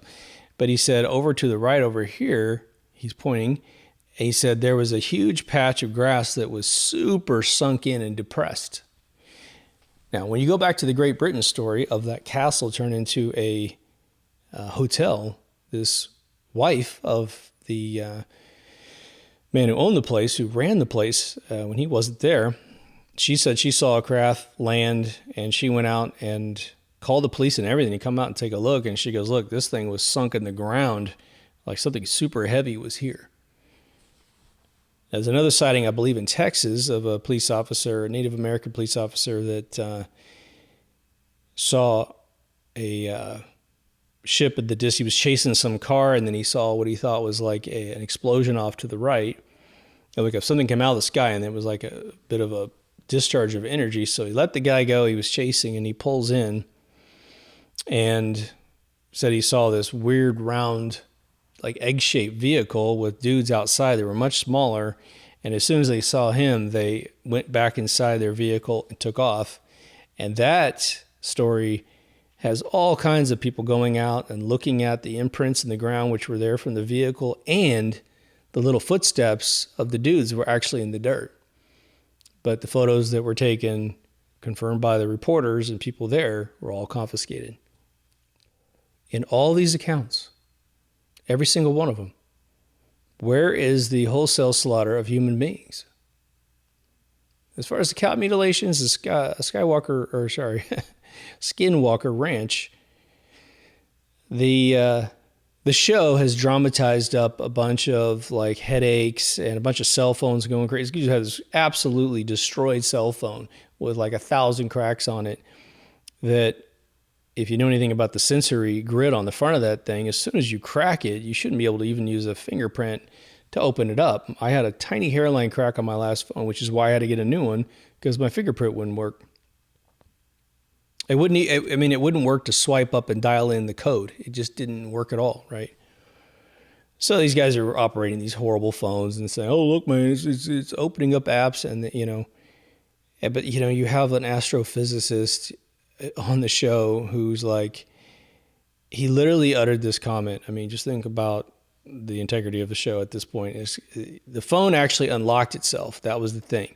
Now, the thing is, we always unlock the phones to look at something, and if you don't purposefully lock it back down or have a really quick timeout or click the button on the side, it will stay unlocked for a split second. And if this pad on the front of this completely smashed phone starts going nuts, well, yeah, it's going to be clicking 1,000. There's 1,000 little inputs going into the screen constantly. So it's just random. It's just random. But this guy said, "Oh, Well, one guy made the assumption, the cop made the assumption that it actually got through his encryption code. And this astrophysicist said on TV, not even the NSA could crack that phone because you can't crack an iPhone.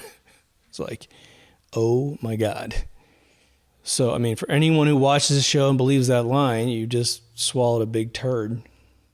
For my money, I don't have any black and white claim from anybody that these aliens are doing anything bad to us. The vehicles that exposed people to radiation where people really got injured. I mean, these people, there's photographs from the 50s of, I think it's husband and wife, where the wife, I mean, there's families that saw some of these weird craft being escorted by helicopter. And you have people dying of cancer, like 1, 2, 3, 4, and other people just completely messed up for life. That may be more of our R&D, creating a vehicle and then flying it around. And then, of course, you want to have your helicopters there in case it crashes. If it crashes, you're going to have to cordon off the area. Now, if they never, ever crash, but they're just spewing out an electromagnetic radiation for whatever reason, people are going to get injured. And then who's going to get blamed for it? Well, potentially real aliens, okay? Now, one of the scariest premises we've talked about on the show, and it wasn't scary when I first put this down, was that we are dropped off. I think there is a lot of evidence that human beings, especially the different races with our different pigment colorings and some of our genetic differences, potentially were brought and laid down, because there is a lot of ancient cultures that just simply say, we're the people from space, or those are the people from space, and our cave drawings or what have you. Again, according to David Icke, Zulu means people from space, according to the shaman that he befriended for 20 years. I can't confirm that. I don't know if that's what it means. You've got Aztec drawings, which looks like people laying on their backs, facing up, with this incredible machine around them, right? Maybe it's not a spaceship. It looks like one. But what if it was some optic to look up into the sky? Why would they even build that in the first place? Like, what is this laying down thing? Because the guy's arms, I believe in many of the sketches, they're functional. They're doing something. It's not like a cadaver being put in a weird position to die. Okay. So, the one thing about David I can truly respect is that he had the courage to suggest, and I'm sure he's not the first, but he's the most recent to the extent that he did, was he said, let's just look at all of the history of man and let's take it literal for a split second. Just for a split second. And what would that mean? How off base would this be of our history, and looking at each other in the eye to eye and saying, okay, you're that way, I'm this way, that's weird, if some of that stuff was literally true. Now, if you grow up in America and you don't live in a big city your whole life, and you interact with Native American belief systems, especially, it's a tough thing to do. If you have friends from different tribes and you get into adulthood and you maintain those friendships or gain new friendships, you will learn a lot about the Native Americans. And the misnomer and the giant lie is that they generally were exactly the same from coast to coast, from border to border. They all believed the same thing. They were all savages, yada, yada, yada, right? And they all died of the flu, right? Once you meet different tribe members, and I could say I've only met, I met a descendant of the only Shoshone tribe survivor from the Utah massacre, which is generally how all these people disappeared, right? History didn't record it, man. They just wholesale slaughtered everything, and there was no one there with a video camera, okay? Trust me. They have extremely different beliefs. Extremely different beliefs. It's almost as if, I don't even know how some tribes would communicate with each other beyond hi and goodbye. Because beyond those two words, their daily rituals are very different. But some tribes were gigantic and they got a lot of history written about them, and some of them really teeny tiny. And they were ornate. Some of them had shamans developed to this almost supernatural sort of alchemy level of ability, while bigger tribes didn't have that technology. But who sits down a Native American and says, well, what do you guys think about aliens? Those questions are starting to happen today because of the internet, because of inquisitive minds, right? Now, sadly, too, a big chunk, and it's probably, I don't even know what the percentage is, but it's way over 50% of their beliefs and traditions have been lost in time. Wholesale slaughters of groups of people that are now just fables. Like, those people existed and they're gone. Just like the pre-Incas, gone. Whoever built the pyramids, they're gone. Those people don't exist on this planet at all. Okay? Maybe a drop of blood somewhere. But here's the thing. I personally have not yet encountered, stories about these preserved beliefs. A lot of them are drawings on cave walls. There's a corrosion that happens on rock. This is one of the Skinwalker Ranch episodes, which is actually fairly well done. They found a rock that had some illustrations in it. And it's pretty convincing. They have the Big Dipper in one of them and the constellation that is the dragon or the serpent in one, which is sort of the signal for that particular tribe in Utah, which it depends on which tribe. You have either native tribes that don't move around much, and you have like the Shoshones that migrated up and down according to the weather. And when the white man came in, they cut them off, and then they froze to death in the northern hemisphere. They didn't have any shelters that were designed for snowpack. So they got cut off, and the Mormons went, boom, you're dead. All kinds of shenanigans, right? Blaming, white people do things and blame it on them, and then they have the rationale to go over it and nail them, right? But they're typically always positive interactions in these drawings. If you go down to the Peruvian illustrations, you'll start getting them everywhere. In Africa, on the continent of Africa, you'll start getting illustrations of these beings in rocks, and there's not like, correct me if you've seen different, and you don't see an alien eating a baby and like the squirty blood stuff coming out of it, or the half of the baby's gone and the feet are in the mouth. You don't see anything like that. Imagine us being fairly primitive beings on Earth at that particular time, or like back 1,000 years, 10,000 years, potentially when these illustrations were occurring, we would be puppies in terms of our maturity. Not knowledge necessarily, of course, but we'd be good people as long as we're not at war with a neighboring faction. But there was a lot of land and very few people, at least we think, in the history that's left on Earth, right? So let's transition out of the polarity conversation of good or bad, and let's end on sort of, and I've done one on alien mindsets. There's a whole episode on that. There's a whole category on deepthoughtsradio.com for aliens. If you like this kind of conversation, you're going to hear a lot of my stories over and over. I apologize, my personal experience. But the idea is, if we say that aliens are actually here to help us, the question then becomes, what is their end game? And the idea is there may not be any end game until where we are becomes consumed by the universe itself. I think it is actually fairly comforting, because I've heard testimony from military people that are very angry because they were told what they saw they didn't see.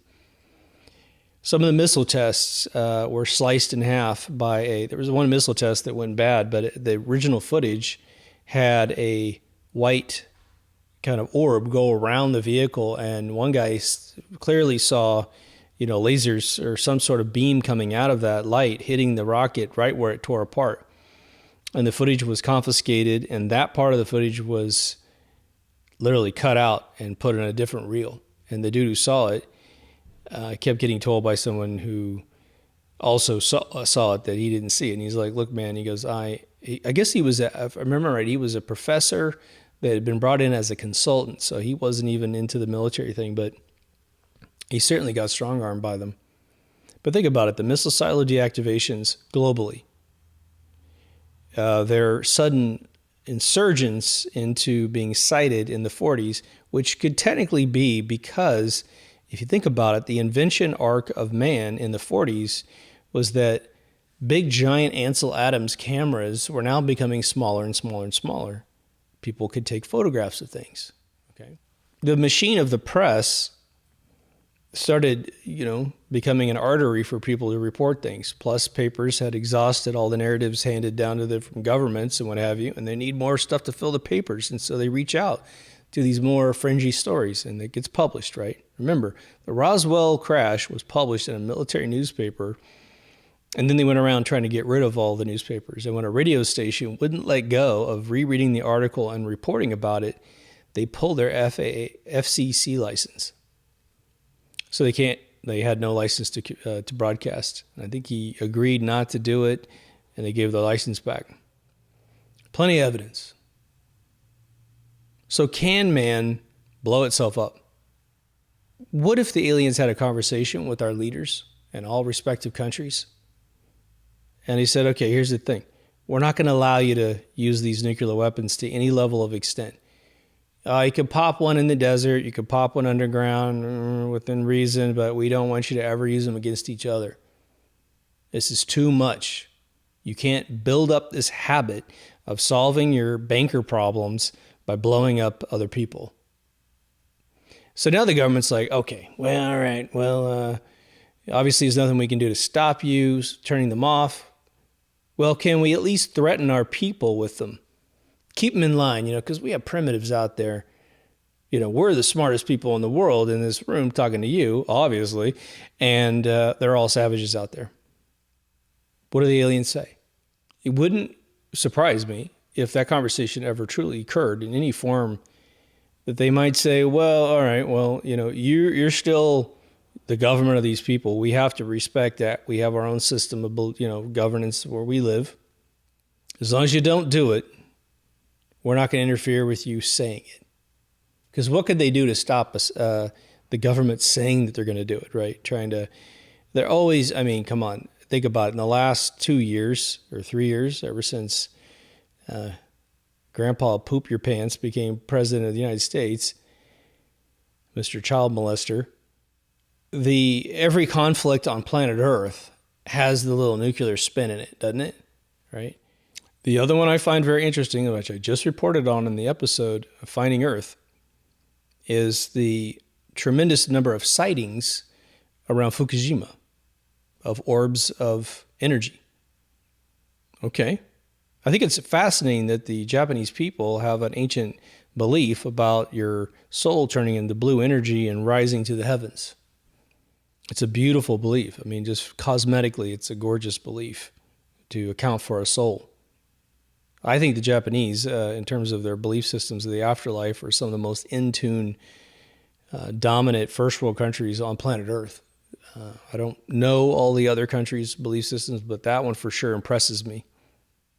But now, when this Fukushima thing occurs, which is a whole conspiracy about that, there was a woman who was supposed to be the world expert in radiation, radioactivity and stuff, and she did a press conference, and she laid down some weird ultimatum of the severity of the moment. She said, if this particular thing happens, I'm moving my children out of the northern hemisphere of the world. Just scare. They have all these tanks of water that they're going to put into the ocean. According to Galen Windsor, what they need to do is create flat, open, probably cement zones and splash that water down into as thin as they possibly can and let it dissipate itself. When you put it in a container, it has its own shielding and it doesn't stop going nuts inside the container. It's not a good thing. Of course, they're saying, look, we're going to dump it into the ocean, and you have different chemicals, different elements that are going to be the problem. Like a strontium, for instance, is super heavy. If there is a huge density of strontium, you need to bury that crap 4 or 5 miles in the ground. Just dig a hole, strain the water, get the strontium out, get anything your rods were made out of out, and put that other solid stuff way down in the ground. It'll eat itself up over time. It'll be below the water mantle down there, right? But splashing into the ocean causes a problem because little crustaceans will chew that stuff up. Then bigger fish eat bigger, smaller fish, and that keeps going up to the bluefin tuna. Virtually all the tuna that you eat is bluefin tuna, and it's in your sandwich at Subway, and you're like yum yum yum, right? But now, what if they put them in these containers? I'm just making this up. It's a romantic thought. Let's put it that way. And these orbs show up and go, okay, here's the deal.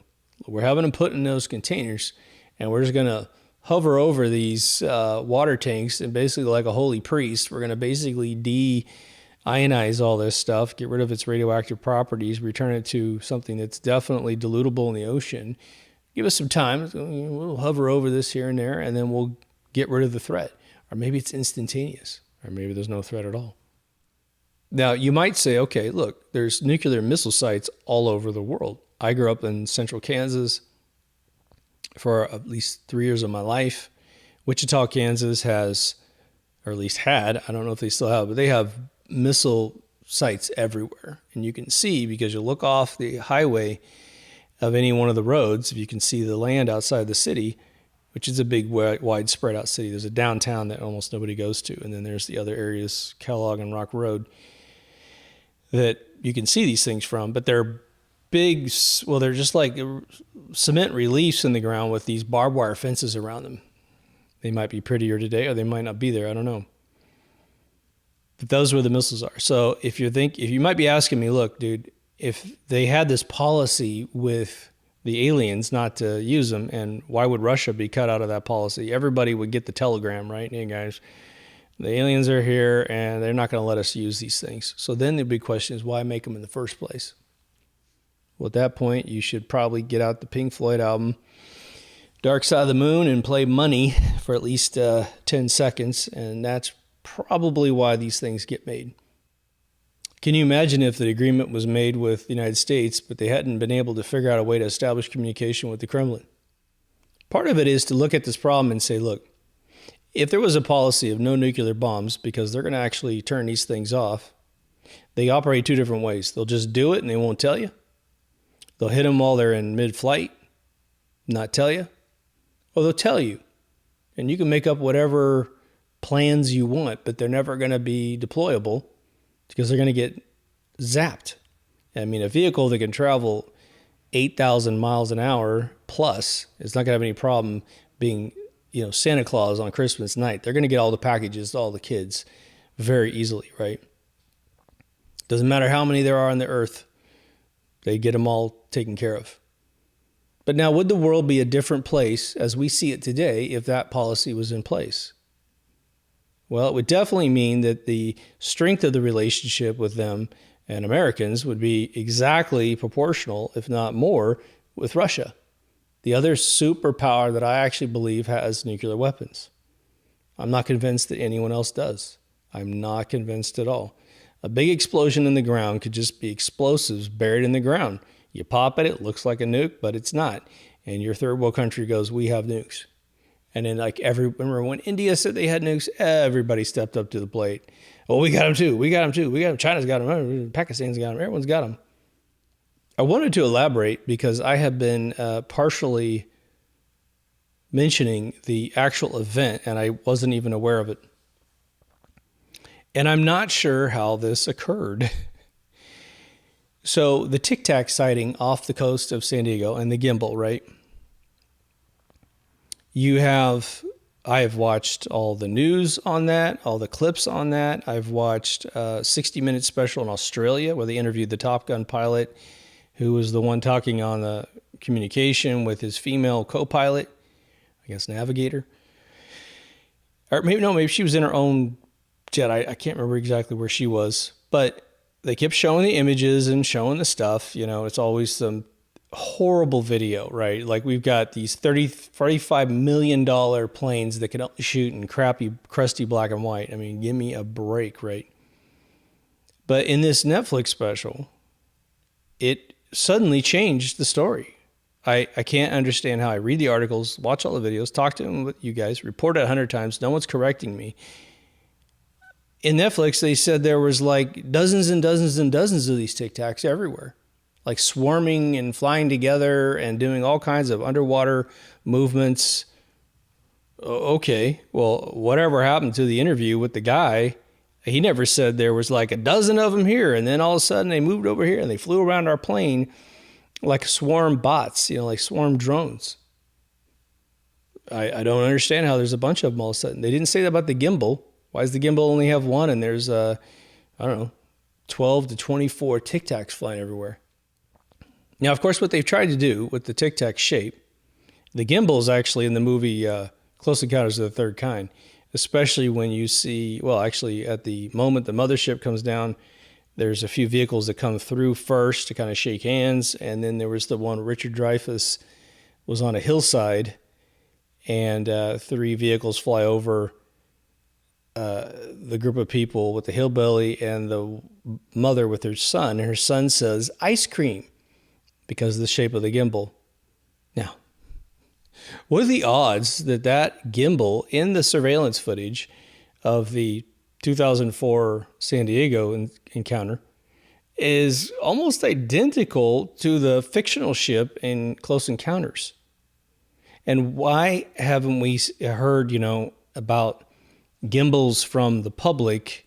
The only one I know that's even gimbal-like was someone said there was a diamond, like a diamond on a card, not a diamond you put in your hand, or some black diamond hovering in some wilderness where these people were hiking. Another one on the Netflix special.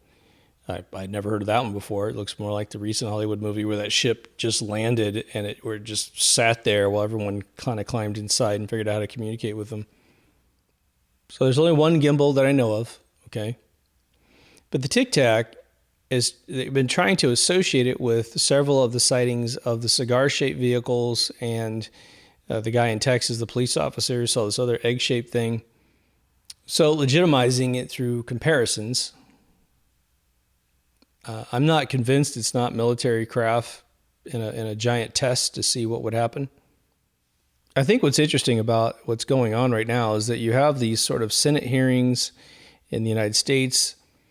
You have senators coming out of nowhere, Schiff's trying to clean his entire record by saying, look, I'm all on your side, guys. Forget the little boys that I molest and use taxpayer money to get out of the lawsuit with.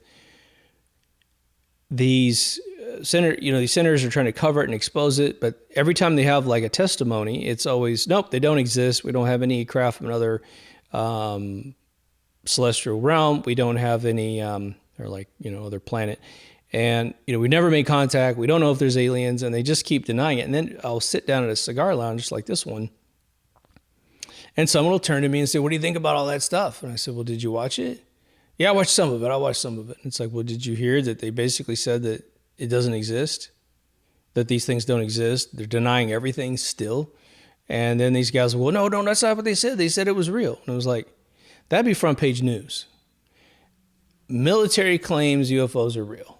I mean, that would be worldwide news if that were to ever occur.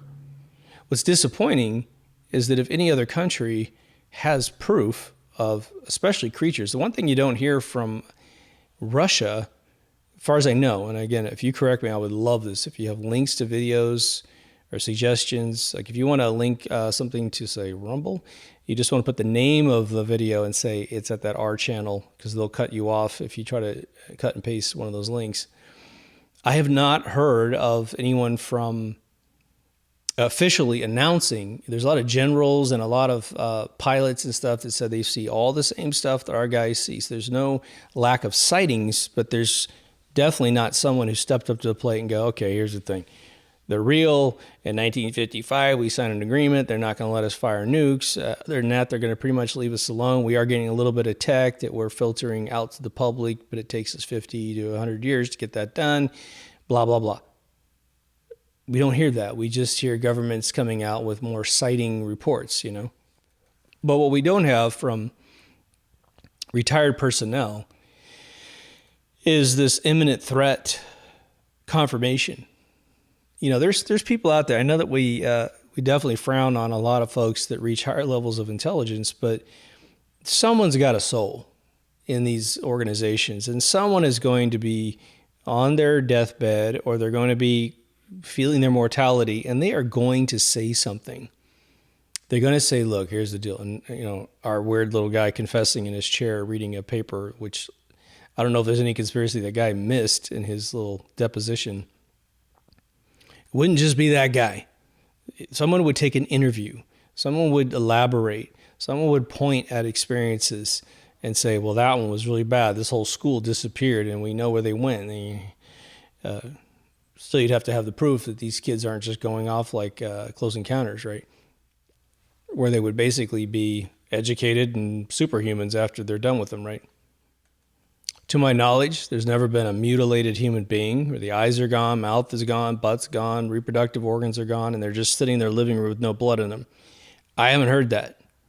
So if they're responsible for this radiation harvesting test, then wouldn't they be doing it to humans too? But you don't need to do it to humans because we have oncology departments that basically will drain your entire family savings for fraudulent cures that end up dead. And when your loved one dies, they just go, oh, they died of that thing. By the way, we'll need that mortgage slip on that house. No one's going to college in this family because there is no money left. You better study and get scholarships, And some of the heads of state of what we propagate as the heads of state of science, which are usually people that are full of it, they haven't come out and said, oh, well, I know that these things exist. And so either everyone's buttoned up not to say anything, or they simply don't believe it exists, because a lot of these folks that get on TV that are supposedly your official top scientists of the world, believe me, they don't get the invitation to be on shows, especially like sitcoms where they're warmed up to the human beings, or what was it, or like Zoolander 2. I think you know the guy I'm talking about, or he goes on the Joe Rogan show. It's always these Best Buy personalities that get the conversations going. And the second that a real human being shows up on the show, they just spend months crucifying that person for dare getting off the script, right? They like pulling in folks to take big craps on them so that you feel silly with your potentially experiences with this exact thing, The Zimbabwe recap on this Netflix special was very interesting for me, in that you have a guy saying that he created a hoax by simply pointing at a rock and saying that nobody saw anything, that they all manifested this in their brain. The pain and suffering of at least 4 of the people that are being extensively interviewed. And the other one I saw, I don't even know where the hell I saw it. It was at least 6 of them, and they're drawing what they saw. I mean, they're so disturbed, and they have suffered so many slings and arrows because they simply will not refuse the experience that they had. But they had everything to benefit by going along with the other dude's story, saying, oh, you know what? You're right. It was the rock. Yeah, I'm staring at a rock, and I saw a dude who traumatized me with his eyes. My only observation about that, if that experience really happened and those kids saw that creature and he said, look, you're going to destroy the world with technology, so be careful. We have to face facts that if that occurred, that was a renegade alien who took it upon himself to communicate with that one group of kids in Africa. Maybe the conditions were right to land or whatever. Why didn't he go to Kansas? He could definitely land in a bunch of Kansas towns. You could definitely land all over the world where it's a remote school system and beam that into everyone's eyes. And then you'd have Chinese kids, Japanese kids, European kids, Russian kids, American kids, African kids, South American kids. They'd all be saying, yeah, we saw this. And then, whoa, think about it at that point, where what would society do if this story comes in from all the kids, right? It's like that X-1 episode where all the kids were playing Invasion from Mars. The parents thought it was all fake until the parents were calling each other from state to state and finding out all the kids were playing this alien invasion game at the same time, and claimed that each one of the groups of kids in the United States had an alien that was telling them that this was going to occur, but they weren't going to hurt the kids. The adults were going to get wiped off the face of the planet. If you haven't gotten into X-1, you can get all the episodes for free off of archive.org, and they are just priceless, man. They're Twilight Zones. 3 years of the show The last show aired a year before the first Twilight Zone ever aired. Some of the best writers in the world wrote those scripts. Anyway, let me know what you think. And also, too, a lot of your aliasts on various communication channels, let me know if you've had any experiences. I mean, I've had incredible eyewitness stories from all kinds of subject matter, from near-death experiences to seeing a loved one pass away to seeing spirits, all kinds of good stuff. And it's just priceless for me to read your comments in that area. So if you have any experiences that complement this or anything that you've heard, I'm more interested in your personal experiences than hearsay. I would love to hear it. So just get into the comments and let me know. Be a gift to me, I will tell you that much. That's about all I got for this episode. Hope you dug it. It's running really long. If you haven't been to deepthoughtsradio.com, please go. Everything's up there. I am updating the thumbnails of hundreds of videos. So you're going to see the videos all go to a standard thumbnail, which is the monolith with the subject in there. So one of the big, I'll just comment about this for a brief second. I've kind of crossed a threshold with AI art. One, I want to understand it more because it is, quite frankly, one of the most mind-blowing advances in technology that I've ever witnessed in my lifetime. The way I'm describing it to my friends who haven't used it yet is I say, look, DALL-E at least, which is part of the ChatGPT back engine for image generation.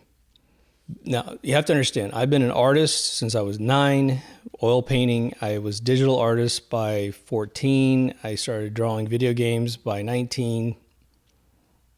I did 3D early in my early 20s, and I've been studying the algorithms, the transformational matrix algorithms since I was 18 of 3D software. I'm really good at Blender.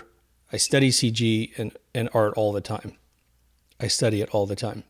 The differential in technology between just prior to AI art and AI art, and I hate the way it's destroying jobs for artists, trust me. Okay, and I'm trying to understand it by using it. But this is about the equivalent of being a caveman. You haven't discovered fire yet, or maybe you've got fire and maybe the wheel, maybe. And someone comes down and says, here's the spaceship, here's the keys, just go inside and think wherever you want to go and it'll take you safely. Won't hurt anybody else either. That is the jump in technology from having no AI art to having AI art. So what I am doing, because my episodes are so esoteric, I mean, the titles of my episodes are so out there, I mean, there's hundreds and hundreds and hundreds of these things. I have been using photographs and art online, and a lot of times you don't even know where the art comes from, and so I can't even credit an artist in this thing. So instead of stealing potentially photographs and art from people, putting them into my thumbnails, I'm regenerating all the ones that don't have thumbnails. I'm starting, I think I got season 5 or 6 done. I'm working on 5 now. And all the most popular videos have been redone to my best understanding of what's popular. And I'm using AI generated art for the piece of art that's inside the monolith. And this is allowing me to see how the engine works when I talk to it, how it generates it. But you're talking about artwork that is, for all intents and purposes, perfectly generated. The composition is amazing. It may misunderstand what the hell I'm trying to say. It may not hit something on target. But go look at the thumbnail for Ghost Cat. If you know the episode and you see the thumbnail, your jaw's going to hit the ground. The lighting, the 3D, everything is perfect. You never see a car in the middle of a human being. You never see a face screwed up. The only thing it screws up is if it tries to put, this is bizarre, if I put the title of the episode in there and it tries to put the title as a piece of wording in the icon, it'll screw up the alphabet. It's like, what? Of all things, just transpose what I wrote. If you want to put it in the thumbnail and just put it there, don't spell it differently, but it looks like dream text where it scrambles when you look at it, right? But this is a way for me not to steal from artists. And, with 700 and let's say I have 750 episodes that need thumbnails, it would cost me at least $1,000 to pay an artist to do a proper piece of art for it. minus a lucky first strike. But, you know, it's $750,000 I don't have, right? And if there's any edits, it's going to go higher than that. So we're talking $1 million plus for me to put thumbnails on all my art, all my episodes of original artistic. If I had the money, I'd pay for it, but I don't. So I've written a tool that actually composites that thing together after I get the image.